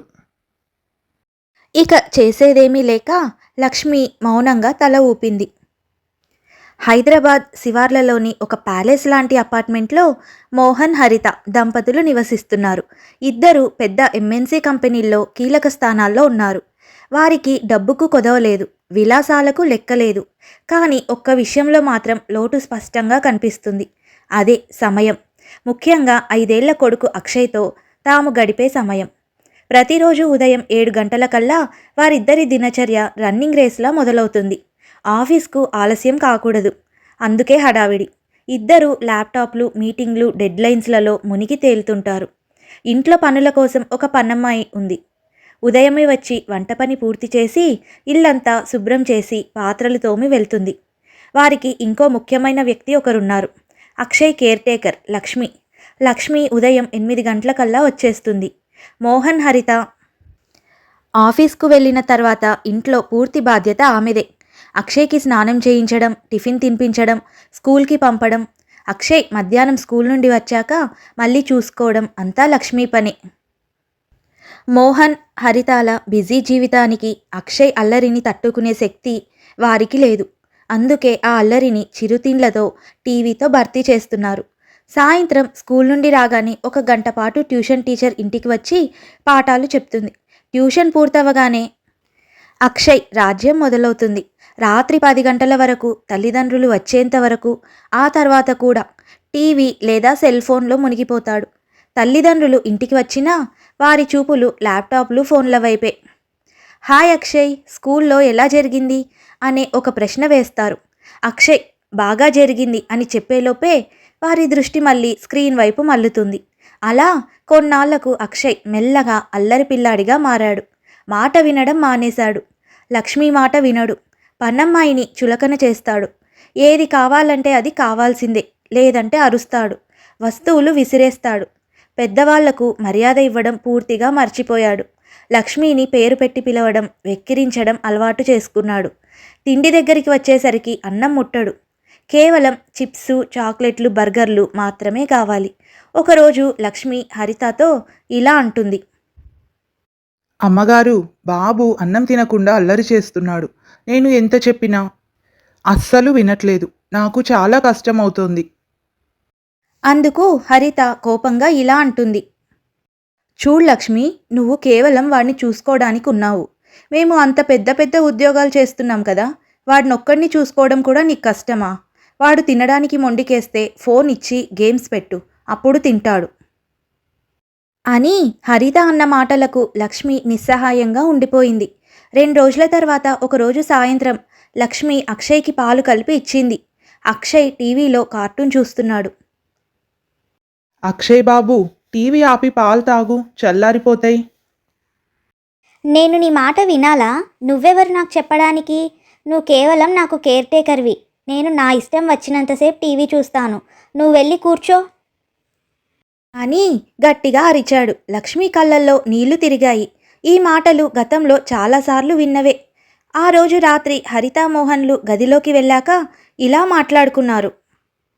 మన బాబు విషయంలో ఏదో తేడా కొడుతుంది హరిత. అక్షయ్ మొండితనం ఎక్కువ అవుతోంది.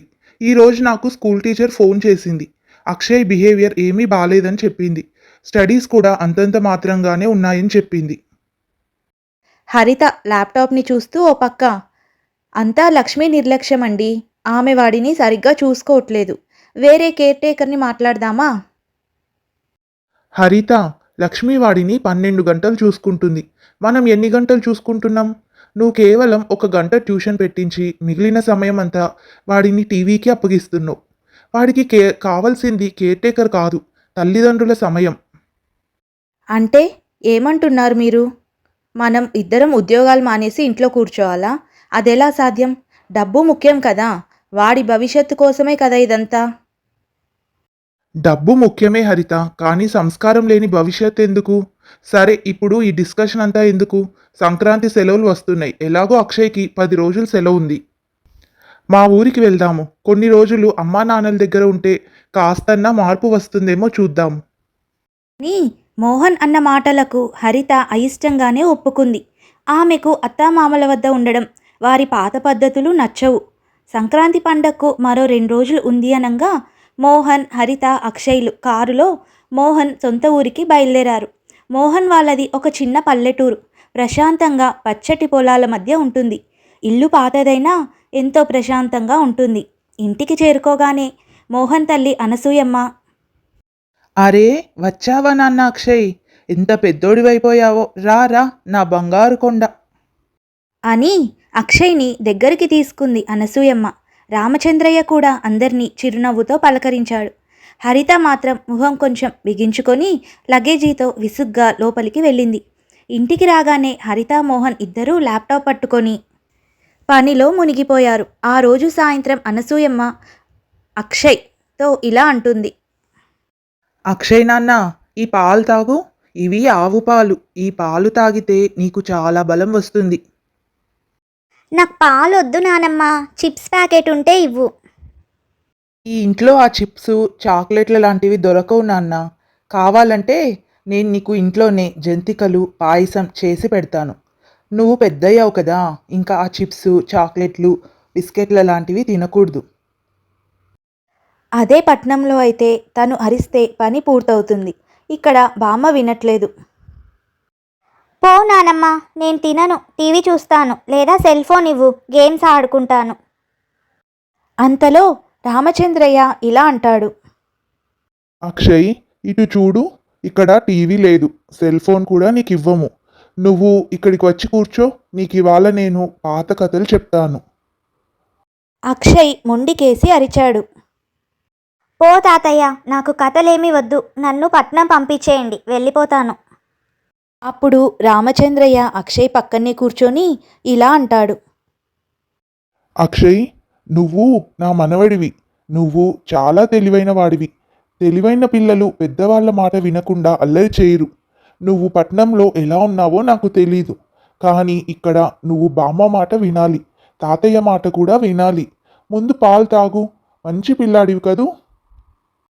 తాతగారి మాటల ప్రభావం అక్షయ్లో స్పష్టంగా కనిపించింది. మొండికేసిన అక్షయ్ మళ్ళీ ఒకసారి నానమ్మ తాతయ్య వైపు చూసి ఇష్టం లేకపోయినా పాలు తాగేశాడు. నానమ్మ తాతయ్యలు అతడితో రోజులో ఎక్కువ సమయం గడిపేవారు. ఒకరోజు ఇంట్లో పనమ్మాయిని సీత ఇటురా అని పిలిచాడు అక్షయ్. అప్పుడు రామచంద్రయ్య అక్షయ్ను పక్కన కూర్చోబెట్టుకొని ఇలా అంటాడు. అక్షయ్, మర్యాద అంటే తెలుసా? నువ్వు ఎవరినైనా పిలిచేటప్పుడు వారి పేరు చివరిలో గారు లేదా అమ్మ అని పెట్టాలి. వారిని గౌరవించాలి. వాళ్ళు మనకు సహాయం చేస్తున్నారు. నీకంటే వయసులో పెద్దవాళ్ళు, నువ్వు చిన్నవాడివి. రేపటి నుంచి ఎవరైనా పెద్దవాళ్లతో తప్పుగా మాట్లాడితే నేను నీతో మాట్లాడను. అక్షయ్కి ఆ హెచ్చరిక ఒక బలమైన నియమంలా అనిపించింది. నానమ్మ అనసూయమ్మ అక్షయ్కి ఇష్టమైన జంక్ ఫుడ్స్ అన్నింటినీ దూరంగా ఉంచింది. ఉదయం రాగిజావ, మధ్యాహ్నం అన్నం, కూర, పెరుగు, సాయంత్రం వేరుశనగ పప్పులు, బెల్లం, ఇంట్లో చేసిన జంతికలు, నువ్వులుండలు తినిపించేది. అక్షయ్, నువ్వు ఇప్పుడు ఈ నువ్వులుండ తిన్నావంటే నీకు ఒక మంచి కథ చెప్తాను. కథల ఆశతో అక్షయ్ తినడం మొదలుపెట్టాడు. ప్రతిరోజు రాత్రి నానమ్మ తాతయ్యలు అక్షయ్ను తమ మధ్యలో పడుకోబెట్టుకొని కథలు చెప్పేవారు. పూర్వం రామచంద్రయ్య అనే ఒక స్కూల్ మాస్టర్ ఉండేవారు అంటూ తాతయ్య తమ బాల్యాన్ని, కష్టపడి చదువుకున్న విధానాన్ని వివరించేవారు. నానమ్మ శ్రీరాముడి కథలు, పంచతంత్ర కథలు చెప్పేది. ఆ కథల్లో మర్యాద, నిజాయితీ, పెద్దవాళ్ల మాట వినడం వంటి విలువలు ఉండేవి. అక్షయ్ మెల్లమెల్లగా సెల్ ఫోన్ ప్రపంచం నుండి కథల ప్రపంచంలోకి వచ్చాడు. మోహన్ తన కొడుకులో వచ్చిన మార్పును దగ్గరుండి చూశాడు. అక్షయ్ 10 రోజుల తర్వాత మొండికేయడం మానేశాడు. ఇంట్లో పనివాళ్లతో మర్యాదగా మాట్లాడటం మొదలుపెట్టాడు. పాలు, పండ్లు, అన్నం తినడం అలవాటు చేసుకున్నాడు. 10 రోజుల్లోనే 10 నెలల మార్పు కనిపించింది. ఈ మార్పుకు కారణం కేవలం సమయమే కాదు, ఆ సమయాన్ని ఎలా గడపాలన్న పెద్దవాళ్ల నైపుణ్యం. అలా 10 రోజులు సెలవులు పూర్తయ్యాయి. తిరిగి పట్నం వెళ్లే ముందు రోజు రాత్రి మోహన్ తన తల్లిదండ్రుల దగ్గరికి వెళ్ళాడు. నాన్న, అమ్మా, ఇక్కడికి వచ్చాక అక్షయ్లో ఎంతో మార్పు వచ్చింది. వాడిప్పుడు చాలా సంతోషంగా ఉన్నాడు. అవునరా, వాడిని అలా చూస్తుంటే మాకు కూడా చాలా సంతోషంగా ఉంది. వాడు అల్లరి పిల్లవాడు కాదురా, సరైన ప్రేమను నోచుకోలేదు. అమ్మా, నాన్న, నేను ఒక నిర్ణయానికి వచ్చాను. మీరిద్దరూ మాతో పాటు పట్నంకి వచ్చేయండి. మోహన్ అన్న మాటలకు అనసూయమ్మ ఉలిక్కిపడింది. రామచంద్రయ్య కూడా కొద్దిసేపు మౌనంగా ఉండిపోయాడు. మీతో కలిసి ఉండాలని మాకు కూడా ఉంటుంది మోహన్. కొడుకు, కోడళ్ళు, మనవళ్ళతో ఉండాలని ఏ తల్లికుండదు. కానీ నీ భార్య హరితకు మేమంటే గిట్టదు. మేమేమైనా చెప్తే పాతకాలపు చాదస్తం అంటుంది. మాతో సరిగ్గా మాట్లాడదు. సూటిపోటి మాటలు అంటుంది. ఆ బాధను మేము తట్టుకోలేంరా. అమ్మా, అలా మాట్లాడొద్దమ్మా. మీరే మా ఇల్లు, మీరే మా బలం.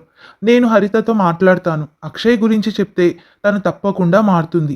ఇది మీ మనవడి జీవితానికి సంబంధించిన విషయం. ప్లీజ్, మీరు నన్ను నమ్మి రండి, ఇక ఆలోచించకండి.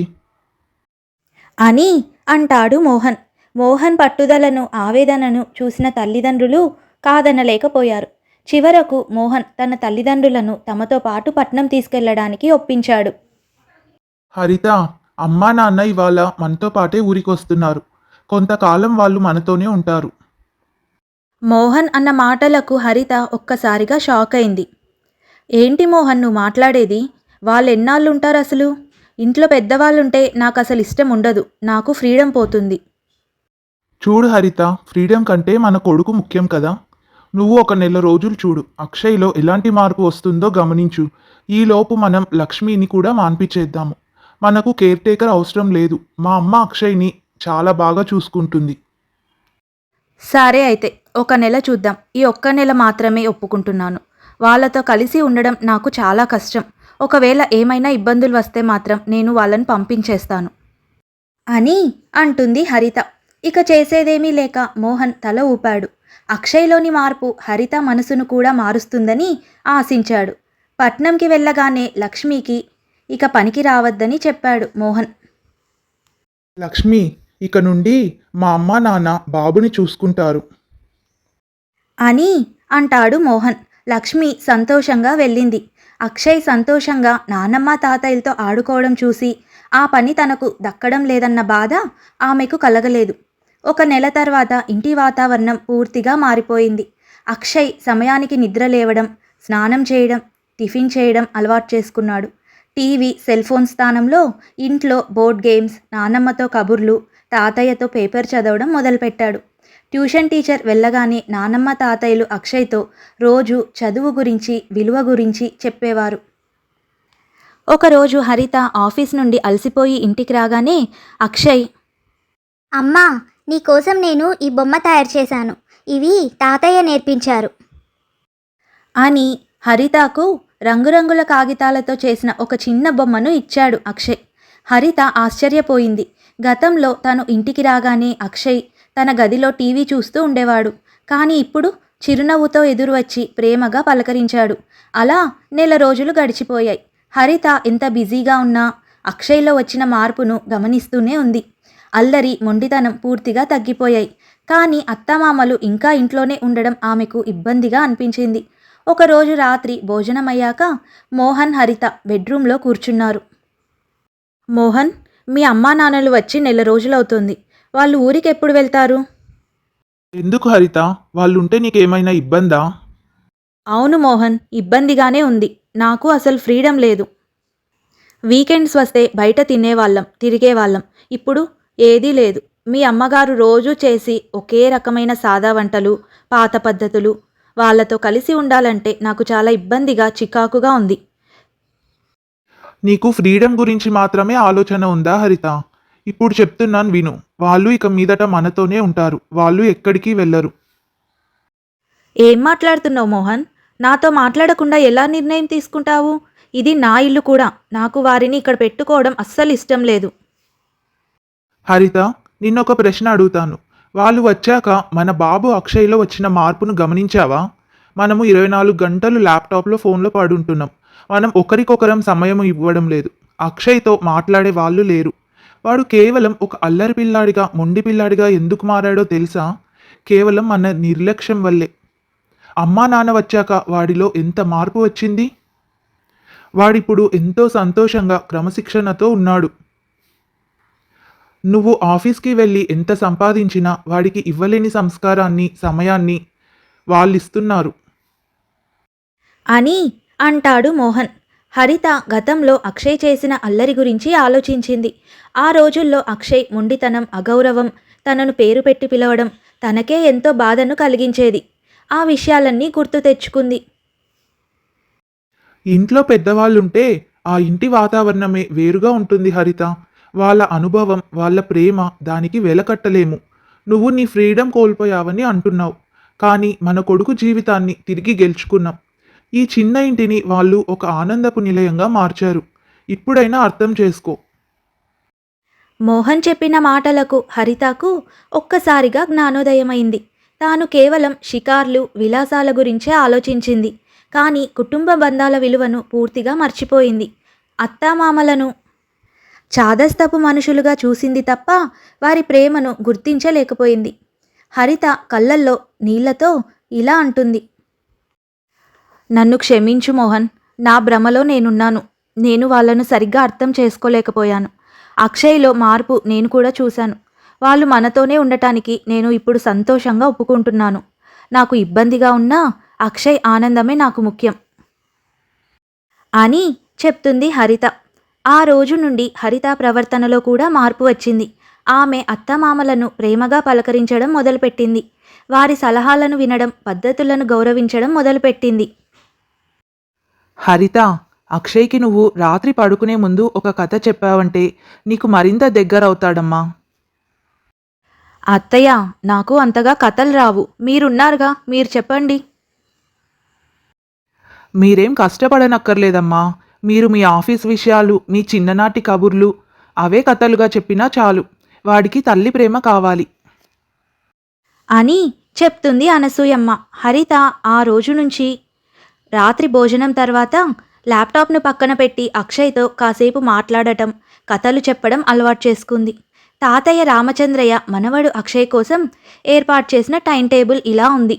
ఉదయం 7:30కు నానమ్మతో కలిసి వాకింగ్ చేయడం, పాలు తాగడం, అలాగే 9 గంటలకు స్కూల్కి వెళ్ళడం, సాయంత్రం 4:30కు ట్యూషన్, సాయంత్రం 6 గంటలకు తాతయ్యతో స్టోరీ టైం, జనరల్ నాలెడ్జ్ ప్రశ్నలు, రాత్రి 8 గంటలకు తల్లిదండ్రులతో కలిసి డిన్నర్, 9 గంటలకు నానమ్మ అమ్మ చెప్పే కథలు విని పడుకోవడం. ఆ ఇల్లు ఇప్పుడు కేవలం ఒక అపార్ట్మెంట్ కాదు, అక్షయ్కి సరైన పాఠశాలగా మారింది. హరితామోహన్లు తమ బిజీ జీవితంలో ఉన్న ఇంటికి ఒక పెద్ద దిక్కు ఉందని, తమ కొడుకును సరైన సంస్కారం, ప్రేమ దొరుకుతుందని సంతృప్తి చెందారు. సంసారం, ఉద్యోగం రెండింటినీ బ్యాలెన్స్ చేయడం కష్టమే అయినా పెద్దవాళ్ళ అండ ఉంటే ఆ జీవితం ఎంత ప్రశాంతంగా, సంతోషంగా ఉంటుందో ఆ సాఫ్ట్వేర్ దంపతులు గ్రహించారు. ఆనాటి నుండి ఆ ఇల్లు నలుగురు పెద్దవాళ్ళు, ఒక చిన్నారి మనవడితో సంతోషాలకు నెలవైంది. ఇది ఇవాల్టి కథ. ఈ కథ మీకు నచ్చినట్టయితే తప్పకుండా లైక్ చేయండి, షేర్ చేయండి. అలాగే ఇలాంటి మరిన్ని మంచి కథలు వినడానికి మన ఛానల్ని తప్పకుండా సబ్స్క్రైబ్ చేసుకోండి. మరొక మంచి కథతో మళ్ళీ కలుసుకుందాం.